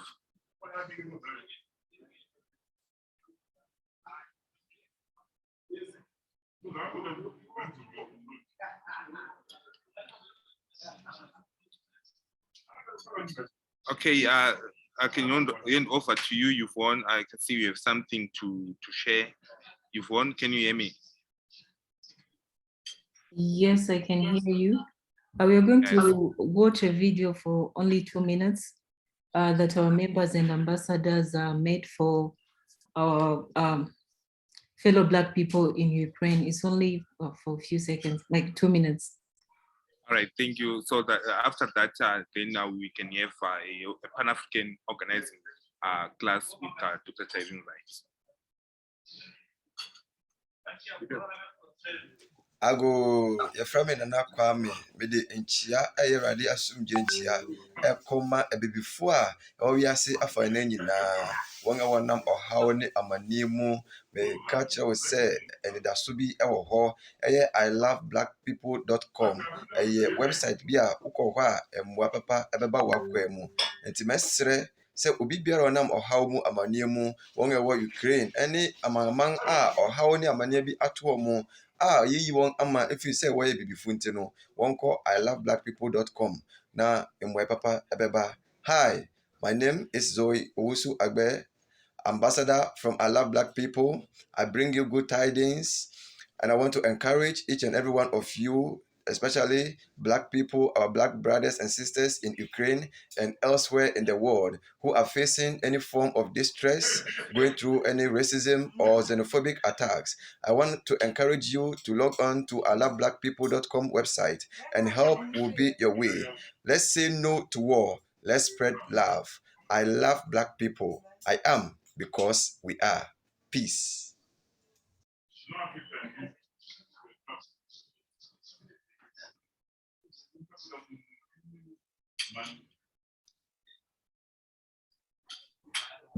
Yes, I think we can continue with the Pan-African healthcare class. I mean, Pan-African organizing class. All right, can you unmute Dr. Taryn Wright? Yes. You had me muted. Yes, we can see you. How are you, Dr. Taryn Wright? I'm well. Thank you. Okay, so I'm happy to be unmuted. Welcome, everyone. Welcome to Pan-African History and Organizing. This is the ideological training course for I Love Black People. And so welcome. You all are actually really the 16th class that we're teaching in I Love Black People on Pan-Africanism. So welcome. This is exciting because we've been doing this now almost a full year and a half, because this is March 2022, and we started teaching this course in We started teaching this course in April of 2020. So we welcome you. We appreciate you for being here. Can you mute the rest of the participants? Because I'm having like a lot of kickback. I'm sort of like talking over it. Okay. So welcome to the course. I just want to show you some resources that I'm going to be using and give you the description. I will actually post the description. Hello. I will post the description as we are going through just this introduction to the course. You don't have a lot of hefty things we're going to do today besides introducing the course, sharing the course objectives, and of course the course themes. A couple of books. We are going to be using a couple of chapters from this book, a book I wrote, Booker T. Washington in Africa, The Making of Pan-Africanist. And also we'll be talking about a couple of other sources. Generally, I end up going over, but today I will not, because I want to just, introduce these concepts and things of that nature first. I will be sharing my screen, so if you can give me capability to share my screen, I'll do that also. But the course is designed to prepare you to do the work that you're doing in I Love Black People in terms of organizing to protect Black people from racism and xenophobia. And the way we do that is to teach the history of Pan-Africanism. First, the specific history, how the concept emerges in the world in 1900, the major proponents of Pan-Africanism and the conferences that initiate the concept and the ideology. Then we go on to basically cover the proponents of Pan-Africanism like Du Bois, like Garvey, and then proponents on the continent of Africa like Nkrumah, like Lumumba, like Patrice Lumumba, if you don't know, and others. The course also looks at Pan-Africanism from an organizational level. So we also will look at ideological, we will look at organizational bodies, whose mission was Pan-Africanism. And with doing that, you will get a number of documents. organizational documents, conference resolution documents, because the concept of this course is that we are not doing this for the first time, but we are on a continuous path, right? That this is a path that we have been on for a long time. So there's no real reason to reinvent the wheel, so to speak. We actually have a blueprint, and I basically go through that blueprint for you. I'm going to be sharing the syllabus in real time so that I can go through the items in it and introduce some of the reading materials for this upcoming week as well. All of the materials, if I were you taking this course, I would actually gather them, because most of the materials that I share are either challenging to find and or buy, and they are also, they could be quite expensive, right? If that's not in your budget. So what I want everyone to do is make a folder, a file, or a drive, and save the materials. All the materials are free. We give them to you here and I Love Black People. And what you should do is compile them. So at the end of the course, you actually have a document or a collection of documents that guide you and are a prescription for what you're trying to do. This course really is designed in that instance to affirm and reaffirm you ideologically, right? Give you the theory and then the actual practice. So although we will go through the course, compiling the documents, keeping the documents, and I use visuals, so there'll be a couple of films that I recommend, you are, and you should be compelled to go back to these materials as you engage I Love Black People, as you do the work of I Love Black People, because this will affirm why you are doing the work and that essentially you're not alone in doing the work, right? We're in the tradition of our ancestors.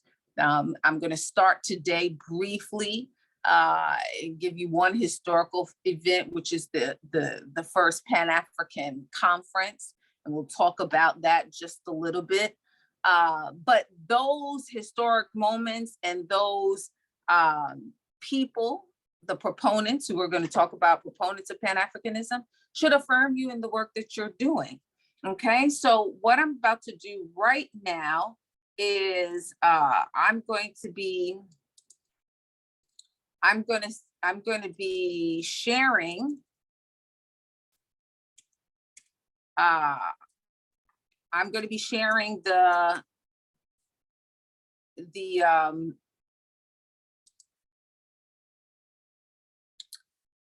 syllabus in real time in WhatsApp. I actually, funny enough, and it's funny, but it's not funny, I actually wear glasses, and unfortunately, I'm just gonna share a real life scenario. Someone nabbed my glasses, meaning stole. And so while I have many backup, they're not high powered glasses like what I'm used to. So even though I'm doing this here, I'm going to be sharing on my computer screen. So bear with me. I'm going to open the course and then share in here, right? So if those of you who are watching this, if you are already in I Love Black People and you're in the actual course, you'll actually see me in real time share. You'll see me share this particular document. For those of you who are not in the course, what I'm going to do, and please give me permission to do it, I'm going to share on the screen as well, right? So I'm going to open up the screen. I'm going to go into one of the courses and I'll scroll down so you all can see how it looks when I post in the course and share materials. But this is the syllabus for the course. And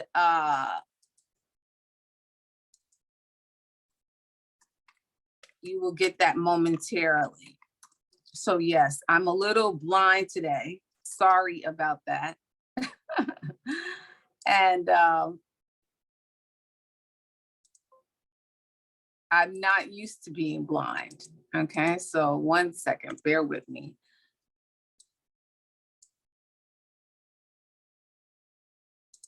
Actually, while I do this, if there's anybody who has any questions, problems, issues, you can ask it.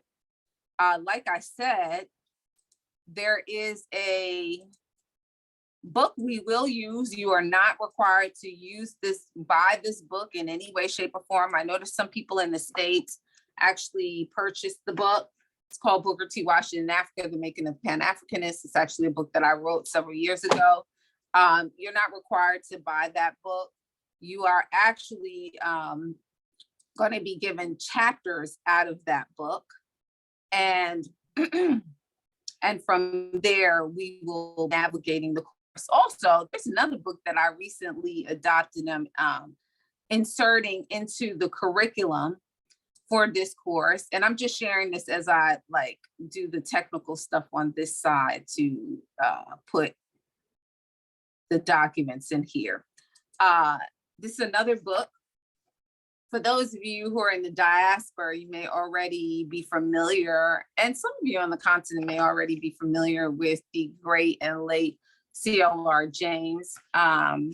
This is a book called The History of Pan-African Revolt, and we'll be reading a couple of chapters from here.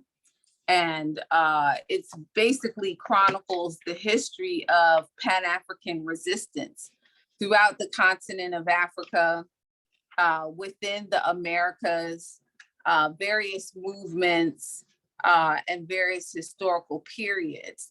And so we're going to be using just portions of it, but I do want you to see the text, right, that some of the materials are coming from. Also, basically in the course, most of the documents you see are coming from a book called African Intellectual Heritage. And the book is published by Temple University, Malefia Sante and Dr. Abu Abari. And so you will also no need to buy anything in this course. You will be able to have all of those documents here, right? So let me just do this and we're ready. So those of you who are in the WhatsApp course right now, you will see that I just posted your syllabus and I will be opening that up momentarily.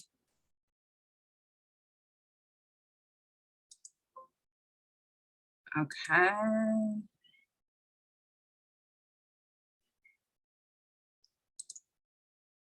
And the last one. So we have 3 sections of the course, very big, this cycle, and you should see the documents going up in there right now.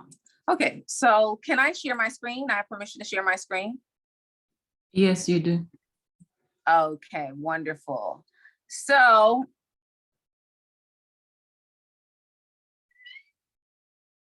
I'm gonna share my screen. And yes, you probably should see me. Well, I don't know if you can see me in here twice, but I'm on the computer and the device. So let me just close this. Okay. Share screen. Okay, so I want people to see what it looks like. This is something I haven't done in the past. I usually will start sharing.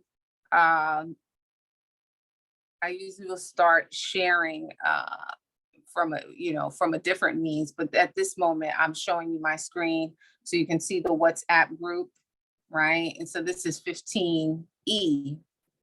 no, 15C, I guess. I actually can't see that number. I mean, that letter next to it. But we have 3 sections, I believe. And, oh, wait, maybe there's more. Hold on. Okay, so let me, it's 15E. I'm not sure what that means, but okay. So that means we got a lot of sections of this course, basically. And I look like I posted this twice. But anyway, this is the course, right? One section of the course. And if you can see, there is the syllabus for the course, okay? And so I hate to read to people, but I am going to basically go over just the major points of the course so that you can become familiarized with what we're going to be doing and basically some of the expectations, okay, of the course. We do not give tests. However, there'll be exercise that you need to engage in during the course of the cycle that would allow you to fully, engage the material and gain knowledge from it, right? So just to go over this briefly, it says, so you see at the top there, it says Introduction to Pan-African History and Organizing and Ideological Training Seminar. This I Love Black People, Spring 2022. Actually, I'm going to be changing and plugging in specific dates here. So, okay, we have old dates, but I'll be correcting that momentarily. So this course has a description, and basically it's an Introduction to Pan-African History and Organizing is an ideological development course that surveys the history of Pan-Africanism as a theory and practice. The seminar is structurally designed to examine, engage in a critical analysis of theories and practices of Pan-Africanism as both a political, ideological impetus for organizing African and Black people globally. So what does that mean? That means essentially that this is a course that trains you to look at both the theory, right? How we are thinking about Pan-Africanism, African people, Black people, and how it is actually practiced. Now, let me explain something very simple, but something people usually get confused.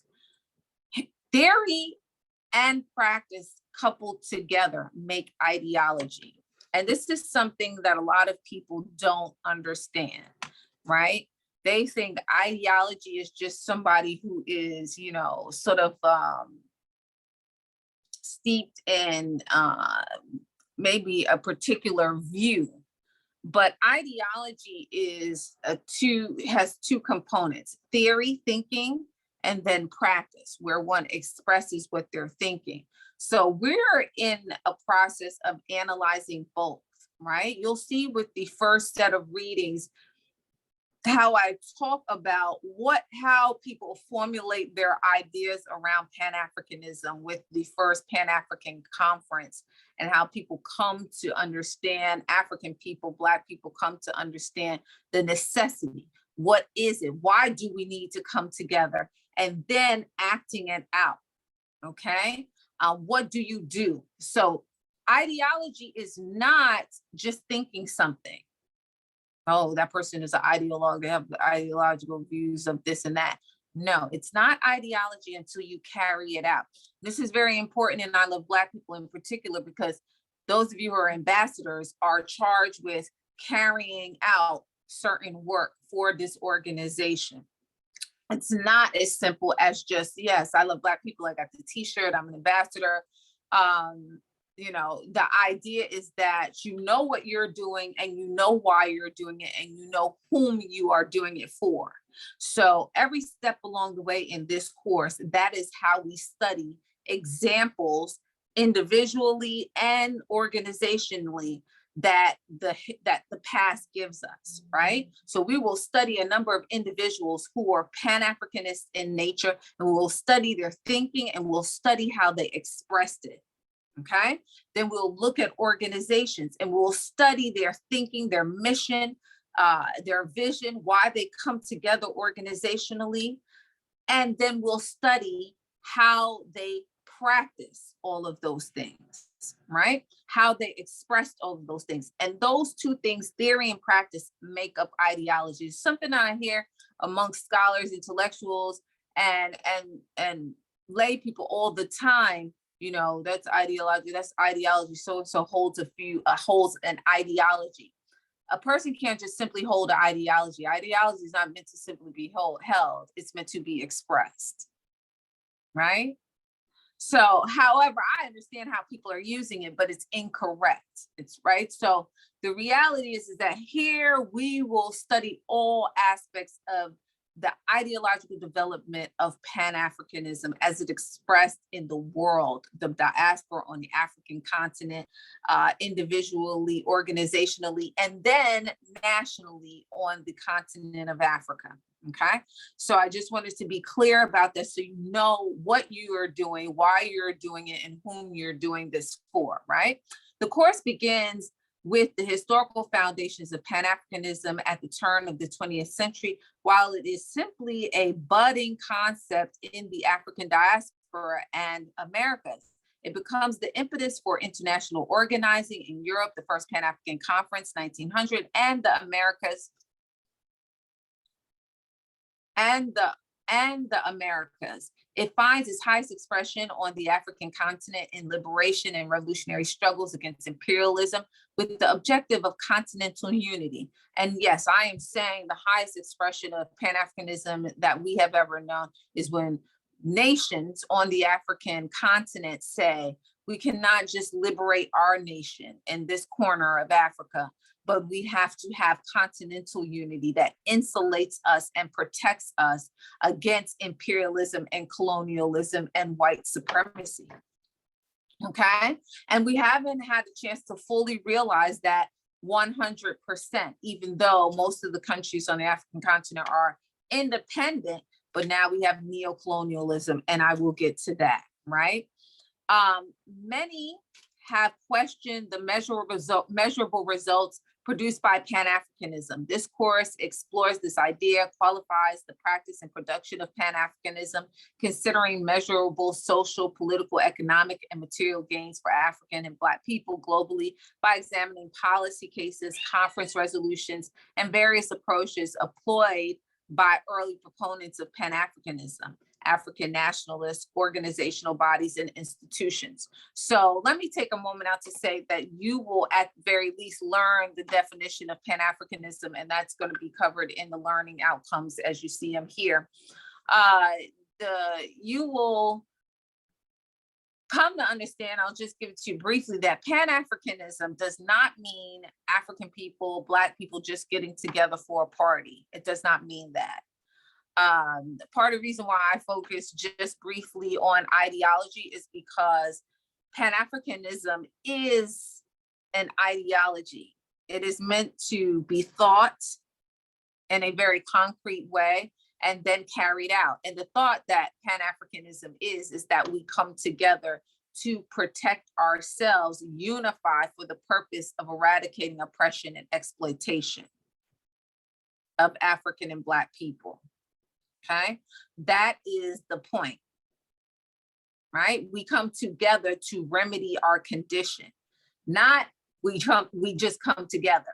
And this is why I have to bring up the fact that many people question the measurable results or the measurable social, political, economic, and material gains of Pan-Africanism, right? Because so often we have been reduced to, oh, every African country and every African country in the Caribbean is represented here, and that's Pan-Africanism. No, it's not. Okay, sorry to offend or bust anybody's bubble, but it is not that, right? Can everybody see the syllabus on the screen? Moderator, Yes. Yvonne? Yes, we can. Okay, good. I want to make sure. So that is not Pan-Africanism. Now, I'm not just leveling that criticism. This course is going to show you how Pan-Africanism is formulated, examples of Pan-Africanism, and also give you examples of what is not Pan-Africanism. Because if we come together and fail to act and serve the interests of African people, Black people, and our condition, then that is not Pan-Africanist. Okay, that's not Pan-Africanist at all. So I want to make that abundantly clear, right? And the outcomes, the learning outcomes, as you see here, will get more in depth with that, all right? But that is something that will be very concrete in this course, right? It should wipe away that understanding. I've seen a lot of dialogue on social media and other places that will say, well, what has Pan-Africanism done for us? Pan-Africanism hasn't done anything for us. Well, that's because most of the examples that those individuals are thinking of are probably not Pan-Africanists. No. Like, if you hold a rent party at your house, even though it might remedy your condition, it does not remedy the condition of African people. It's not Pan-Africanist just because everybody there is Black. No. Okay. So this course will teach you, this seminar will teach you discernment. It will teach you how to qualify and identify what is actually Pan-Africanist or not. And then we will look at that in terms of thought, speech, and action. You know, when people make certain statements, are they Pan-Africanist in nature? When people do certain things, are they Pan-African in nature? When certain bodies and organizations to get together in a contemporary sense, because you're going to be applying this to real time, not just in your context of I Love Black People, but as an exercise in this course, you'll be looking across social media and in the news to see expressions of Pan-Africanism. So we can discern, right, what is Pan-Africanist and not. So let me move forward. I don't want to over talk that because time is a wasting. So learning outcomes, a working definition of Pan-Africanism, knowledge of specific history, development, and emergence as an ideology, theory, and practice. And we're going to get that chapter right away.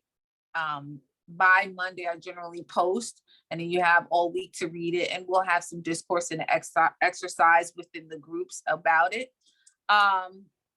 So once again, a working, let me see, let me make this a little bit bigger.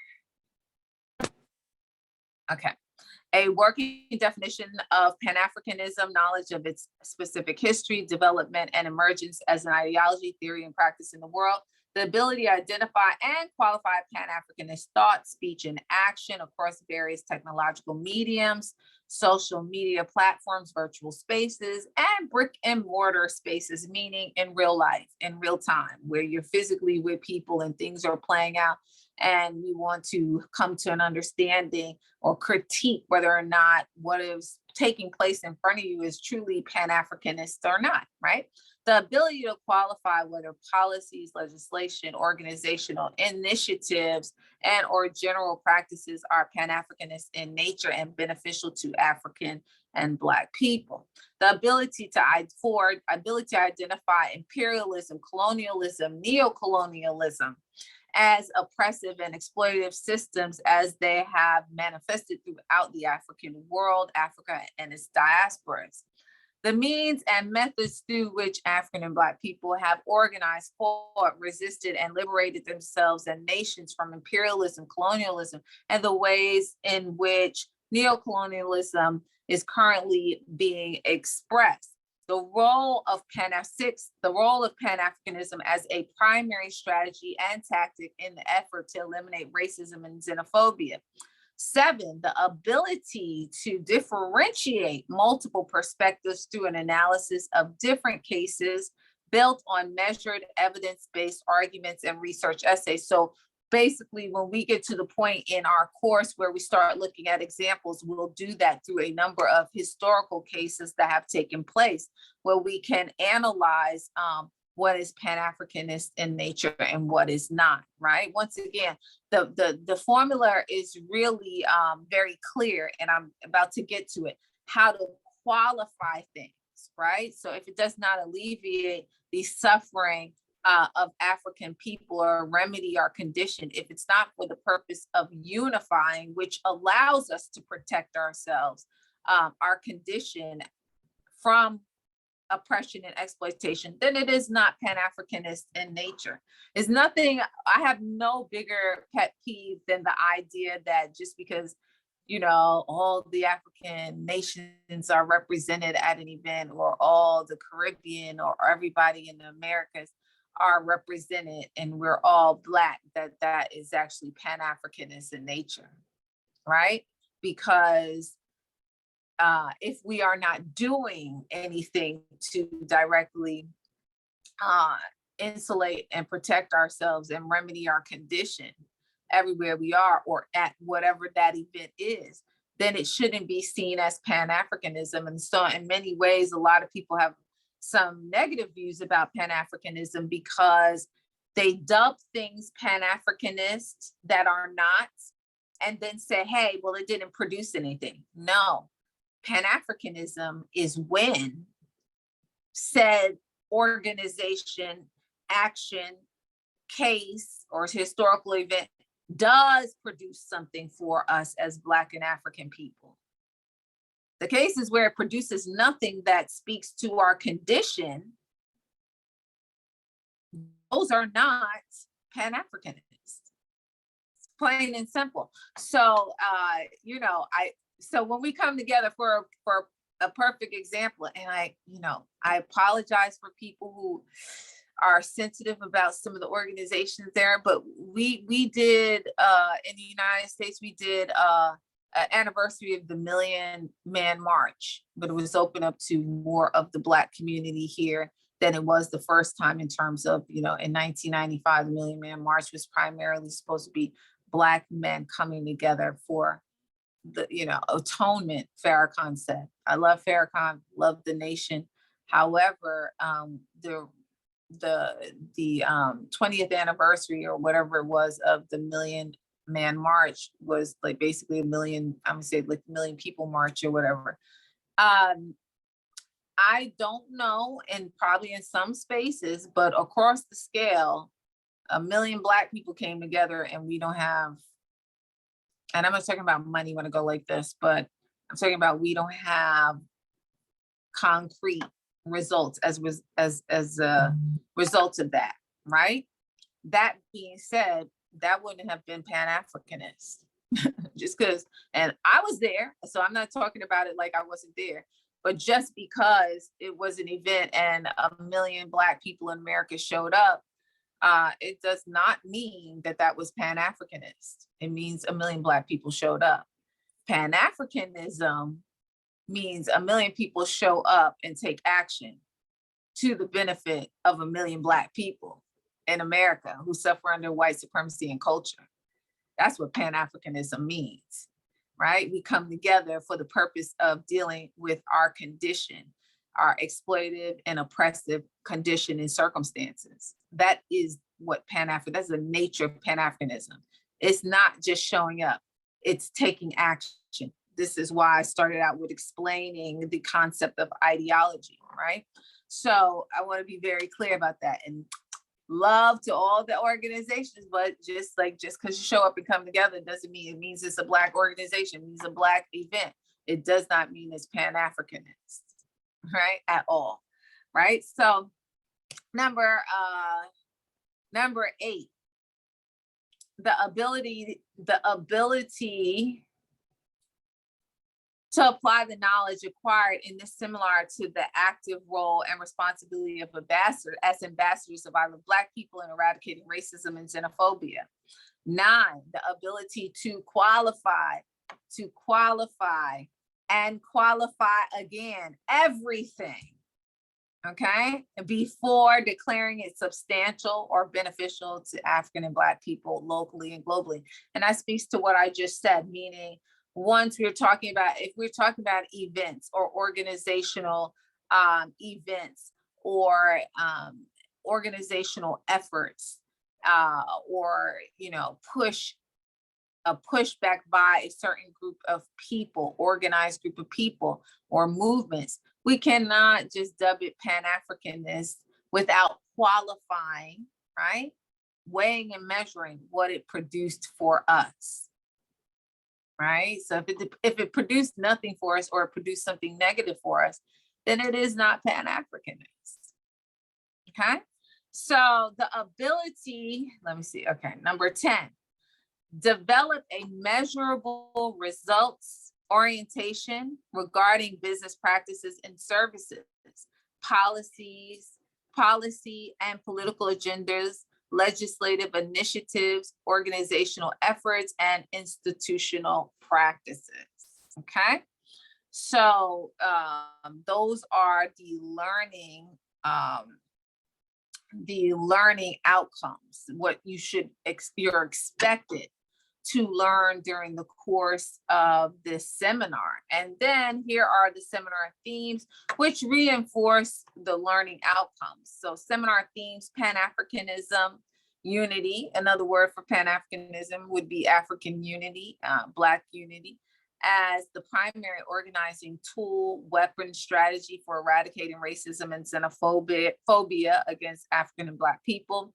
The historical role, importance, and use of dialectical conversing, discourse, sharing, relationships between African and Black people globally as an effective strategy and tactic in combating white supremacy, racism, and xenophobia, which is a global pandemic. Synthesizing and application of Pan-Africanist thought, speech, and action in everyday scenarios and challenges.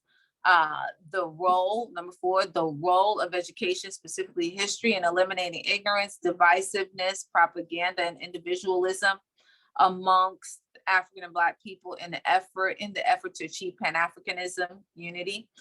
5, and finally, global Pan-Africanism, the unification of African people for the purpose of eradicating exploitation and oppression. This is a working definition actually of Pan-Africanism, is a direct solution to the condition of African and Black people. So that's a consistent theme throughout the course. And so one of the first things I do in this course is actually share a film. Ignore these dates because I told you I can't see. So even though this is a new syllabus, those little dates are still down there. So I'll divvy those up shortly.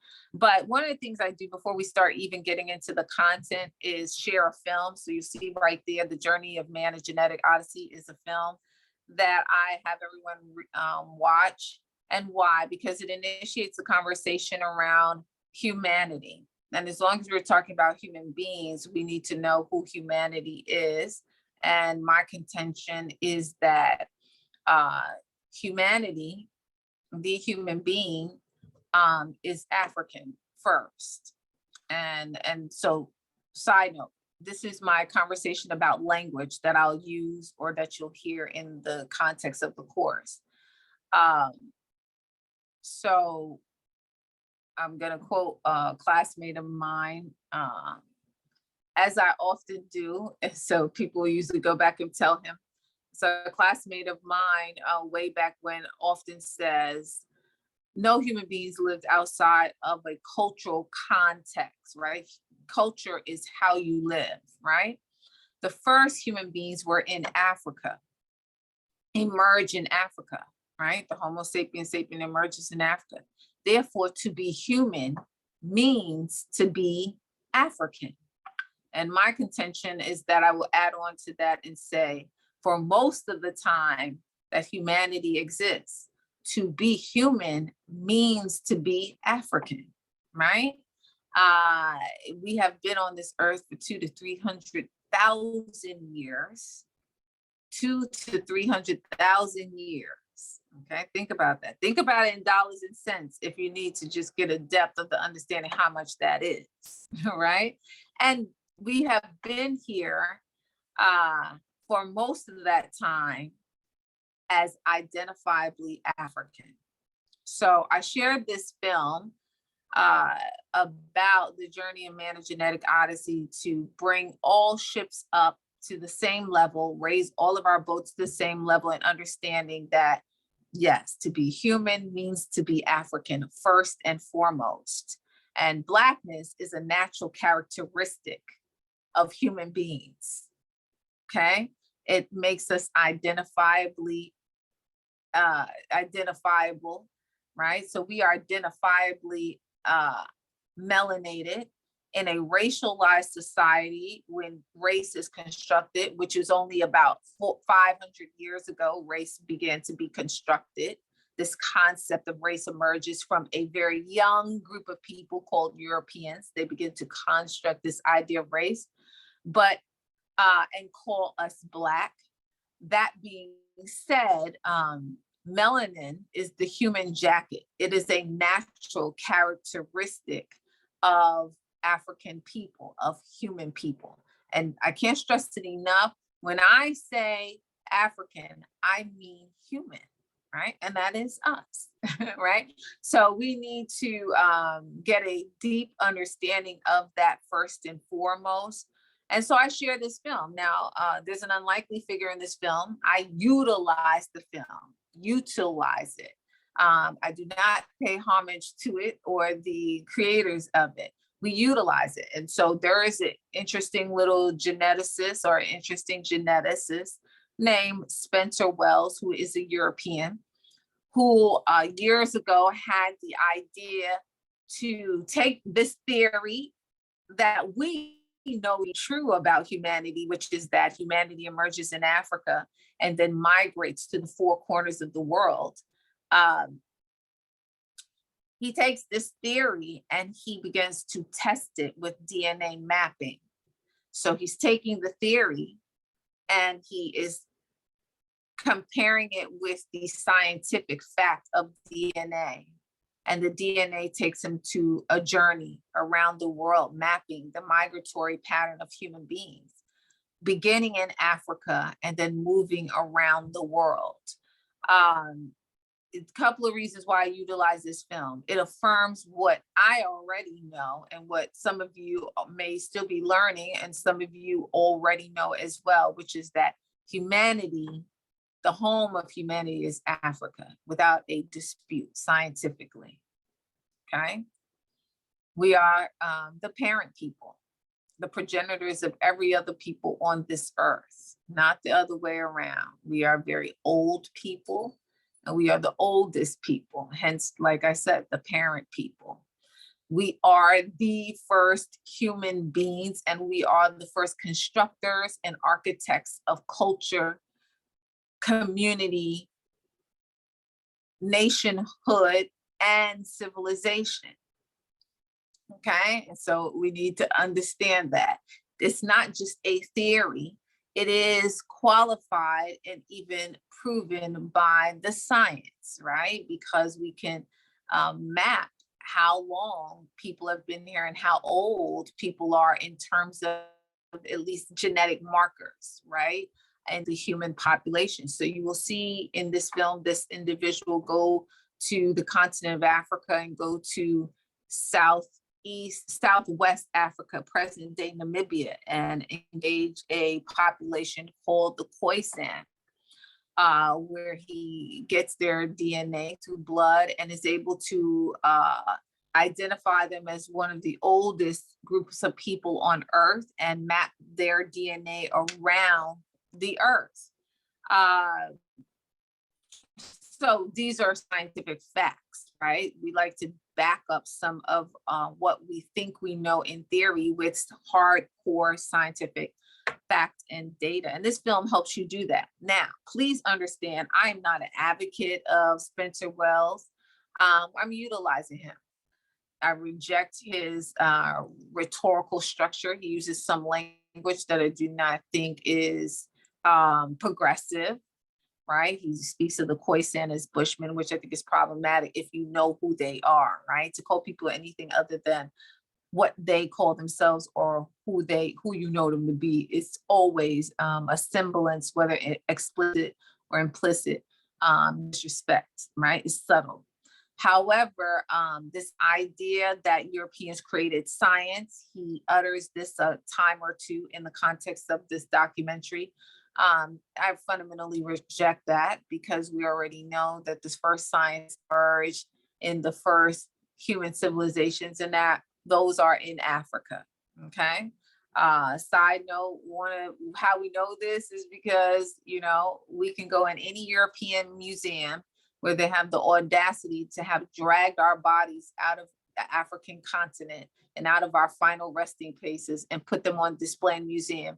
And no people who did not have mastery of human biology and science could preserve those bodies, not for a year or 2 years or 100 years, but for 5,000 years. Okay? Europeans did not, who are a very young group of people, did not introduce us to science. Okay, so you might hear him say, oh, well, you know, so-and-so came up with this, and, you know, Europeans created science. No, they did not. When we created science, Europe did not even exist. Europeans have only existed for the last 700,000 to 800,000 years. Not 100,000, let me say it again. Europeans, people who are from Europe and identifiably white, lacking melanin, the presence of melanin on their skin, have only existed 7,000 to 8,000 years. Just give you a frame. African people have existed on the earth in the way that we see ourselves, the modern human, for the last 300,000 years. Okay, so the European did not introduce us to anything, not God, not science, not civilization. Okay, so there's oftentimes I will use tools that will inform you and educate you on one thing or another, but then it has some things in there that to really of rejecting them, right? I do this in the classroom even better personally, because I love to let someone say something in video and stop them and say, okay, that's not correct, right? So sometimes I might even do that. We'll look at clips of this particular film. So how we get started is to watch this film with discernment, watch it with skepticism, right? Let him prove the science to you, okay? The other reason why we use this film is because as he goes around the world and he shares the theory that he is qualifying the science with, which is that African humanity began in Africa and migrated around the world, and now he's mapping that journey with DNA, you will see the attitudes that various people have about African people, Black people. And it also is a cue and clue for you as someone, and I love Black people, to as to the biases and the notions that exist in the world that we are struggling against. Okay, so take note of that as well, and I definitely suggest that you watch it from beginning to end. It's very interesting, and you know, so, and then you will get some reading for this week, which will be, I'm gonna hide the date because these dates are incorrect. I'm gonna correct them. Matter of fact, I have to look on it here because if I look on this device, I can't even see it. So we're gonna start out with a chapter from this book that describes Pan-Africanism, historical context in which emerges, actually called Book T. Washington, Pan-Africanism and Pan-Africanist. And once again, like, please do not get caught up with the entry point. Right? So we're using, in this case, this chapter from a book about Book T. Washington in Africa to enter the historical period in which Pan-Africanism emerges. But we're not getting, you know, I could teach a whole course on Washington, Booker T. Washington, a very unlikely figure, his role in Pan-Africanism and Pan-African history. But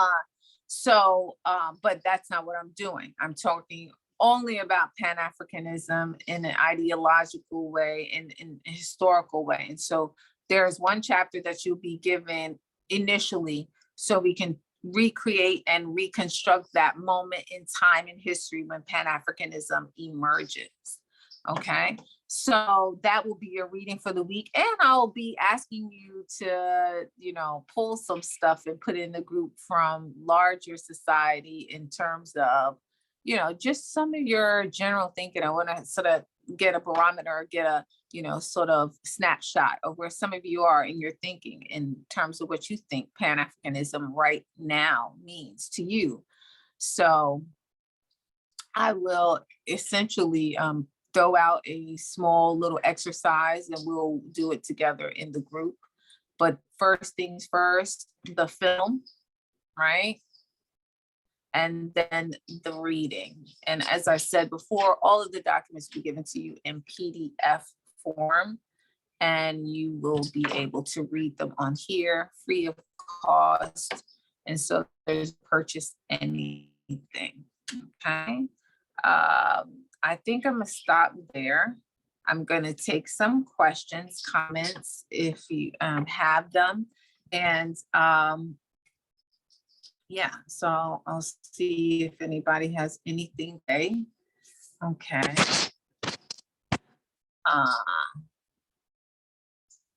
So there is not a link access to the documents. The documents actually are posted in the WhatsApp group.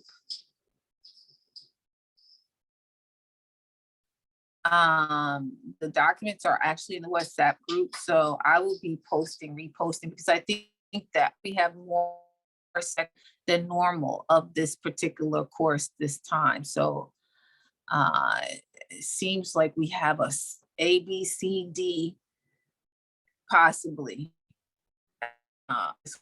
for people in here. How can you be a part of I Love Black People? You just can email I Love Black People.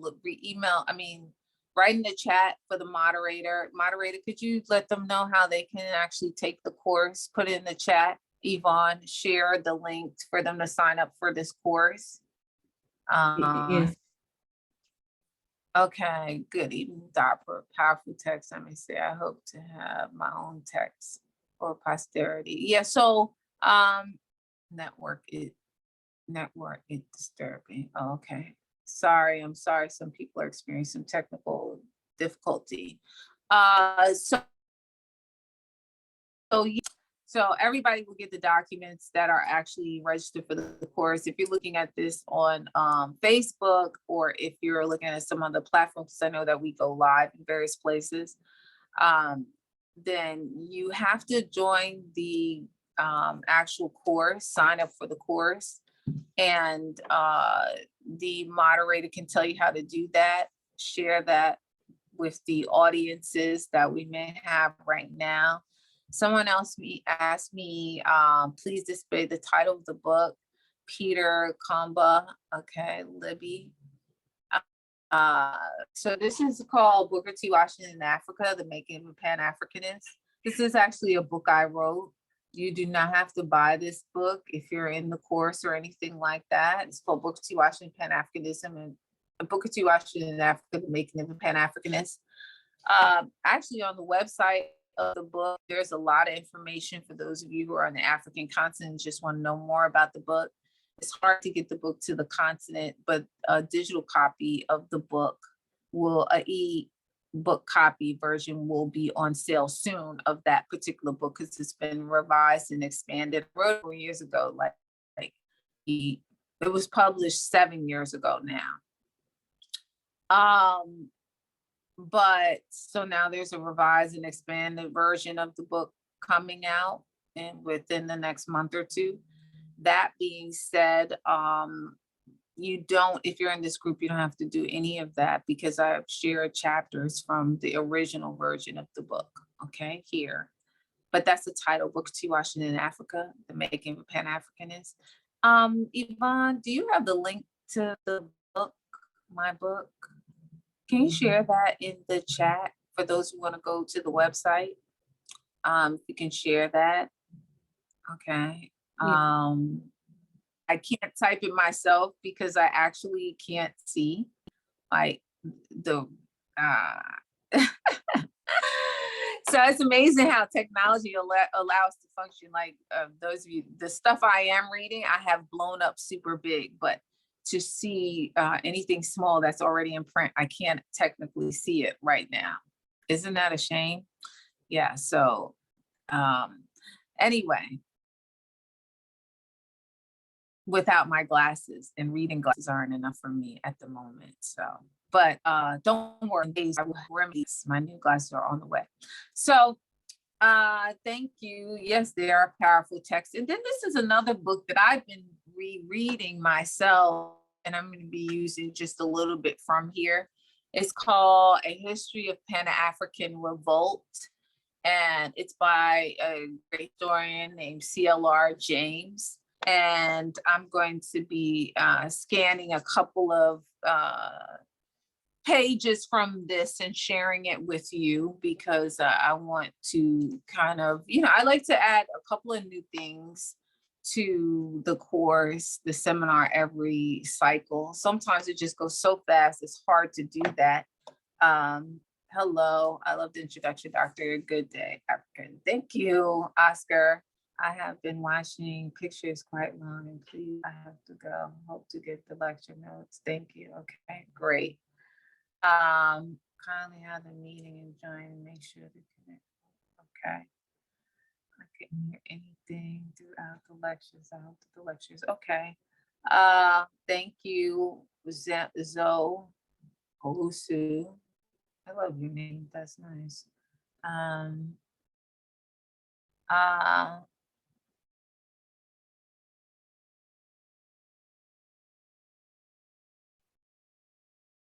Hi. Can say hello. Thank you. Okay. So not a lot of questions, comments, but you get everything you need.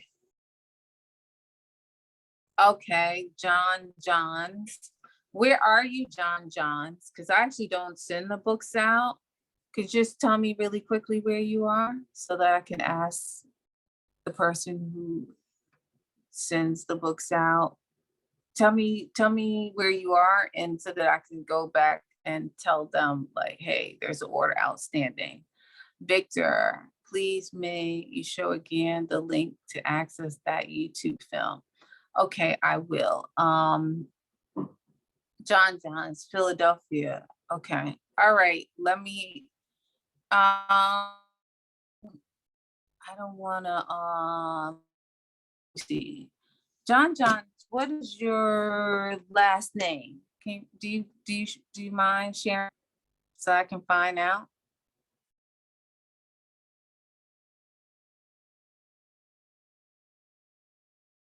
John Johns? Somebody said they ordered the book, they didn't get the book yet. So that could be Aiden's. Okay, thank you. I'm sorry, I don't want you to share too much information, but thank you. So I'm gonna give you my personal email address. This is not for everybody. Okay, no, this way I'm gonna do it. Send to John Johns.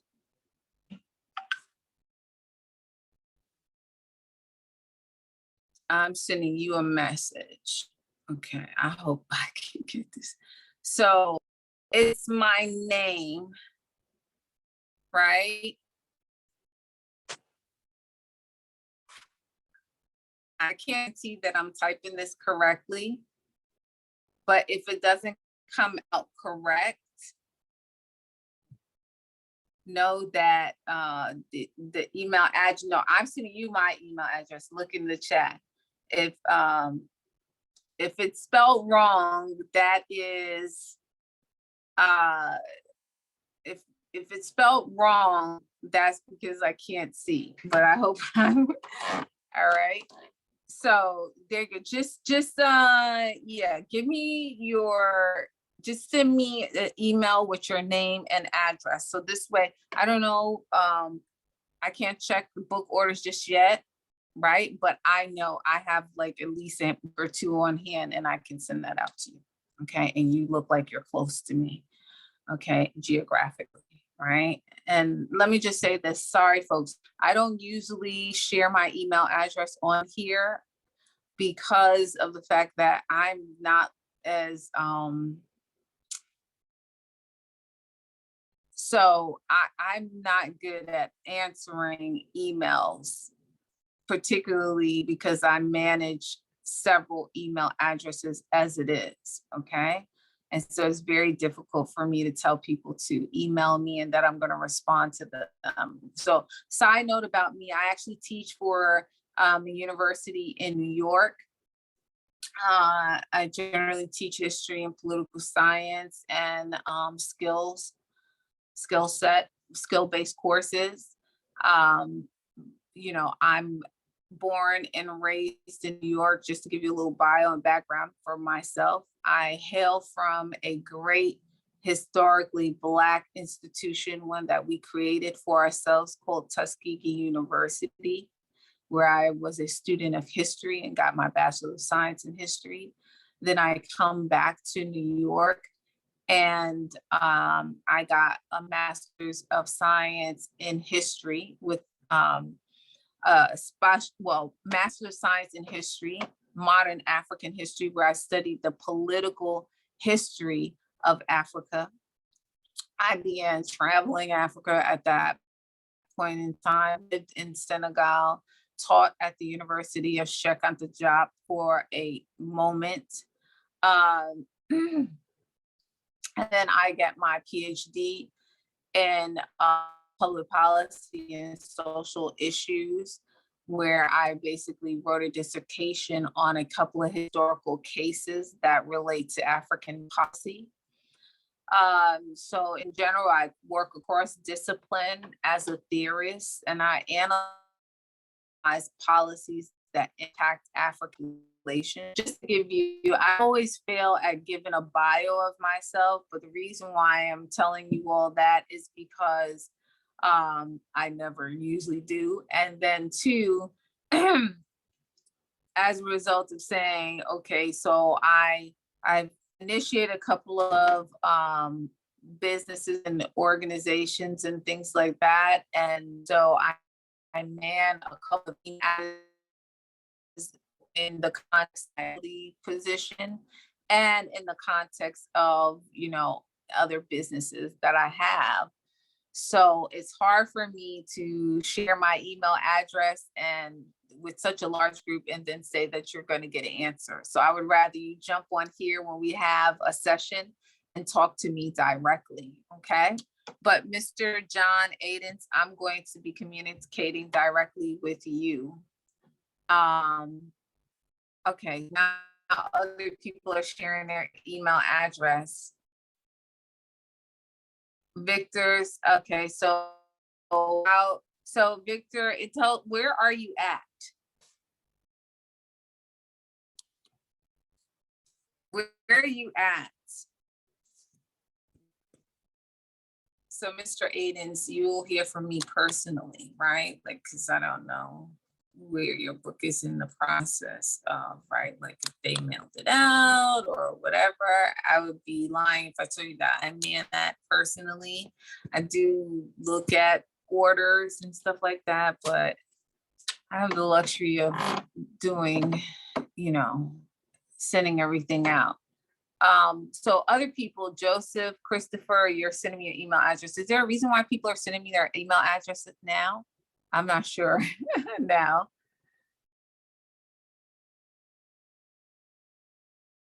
So Victor Salu, what I'm going to do in this course is share very important chapters from the book. Okay, from the original version, because the revised and expanded version of the book that's coming out shortly has what's in the original book and a little bit more. But the first version of the book is very, very candid and explicit, and it speaks directly to our people, right? I did not write that book for the Academy. I wrote that book to be, to circulate amongst the masses of our people. Really, if you read, if any of you have the book and know the, this book I'm talking about, if any of you have the book and you know, you see the preface of the book, I make it very clear that I'm writing to African people, to Black people, and I'm not writing to the Academy. Now, interestingly enough, the book did very well and ended up the subject of academic circles and conversations around Pan-Africanism, because the subject of the book, or Booker T. Washington is a very unlikely figure to end up in a conversation about Pan-Africanism, but these were very obscure cases. People didn't know about them, and I dug them up, right? And made an original contribution to the field of history with them, okay? But yeah, so, okay, you're in Tanzania. All right, so this is the thing, Victor, I'm gonna be sharing, so make sure you compile these documents. I'm gonna be sharing chapters from the book, very important chapters from the book. So that's the way you will get part of the book. And then the ebook coming, and you'll be able to download the book and get a copy of the book. What else? Yeah, so don't worry, you will get a lot of the book, if not most of the book, okay? And then we'll talk about it from there, right? If there are no more questions, problems, comments, issues, I'm gonna thank everyone with staying with us to the end. I'm a few minutes over, and I will see you next week. I look forward to dialoguing with you in the context of the group.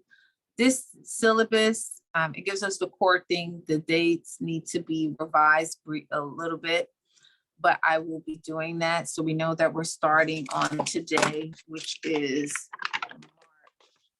March 5th. So our first class is March 5th. So we basically have 1, 2, 3. So we'll be in session most of the month of March, right? So we're on a 4-week cycle now, okay? And so I think we have 3 more behind this, and you know, yeah. So next Saturday is the next lecture, okay? All right. Well, thank you so much. I am because we are, and I thank you for dedicating your time to this endeavor. Okay. Okay, thank you too. Enjoy the rest of your weekend.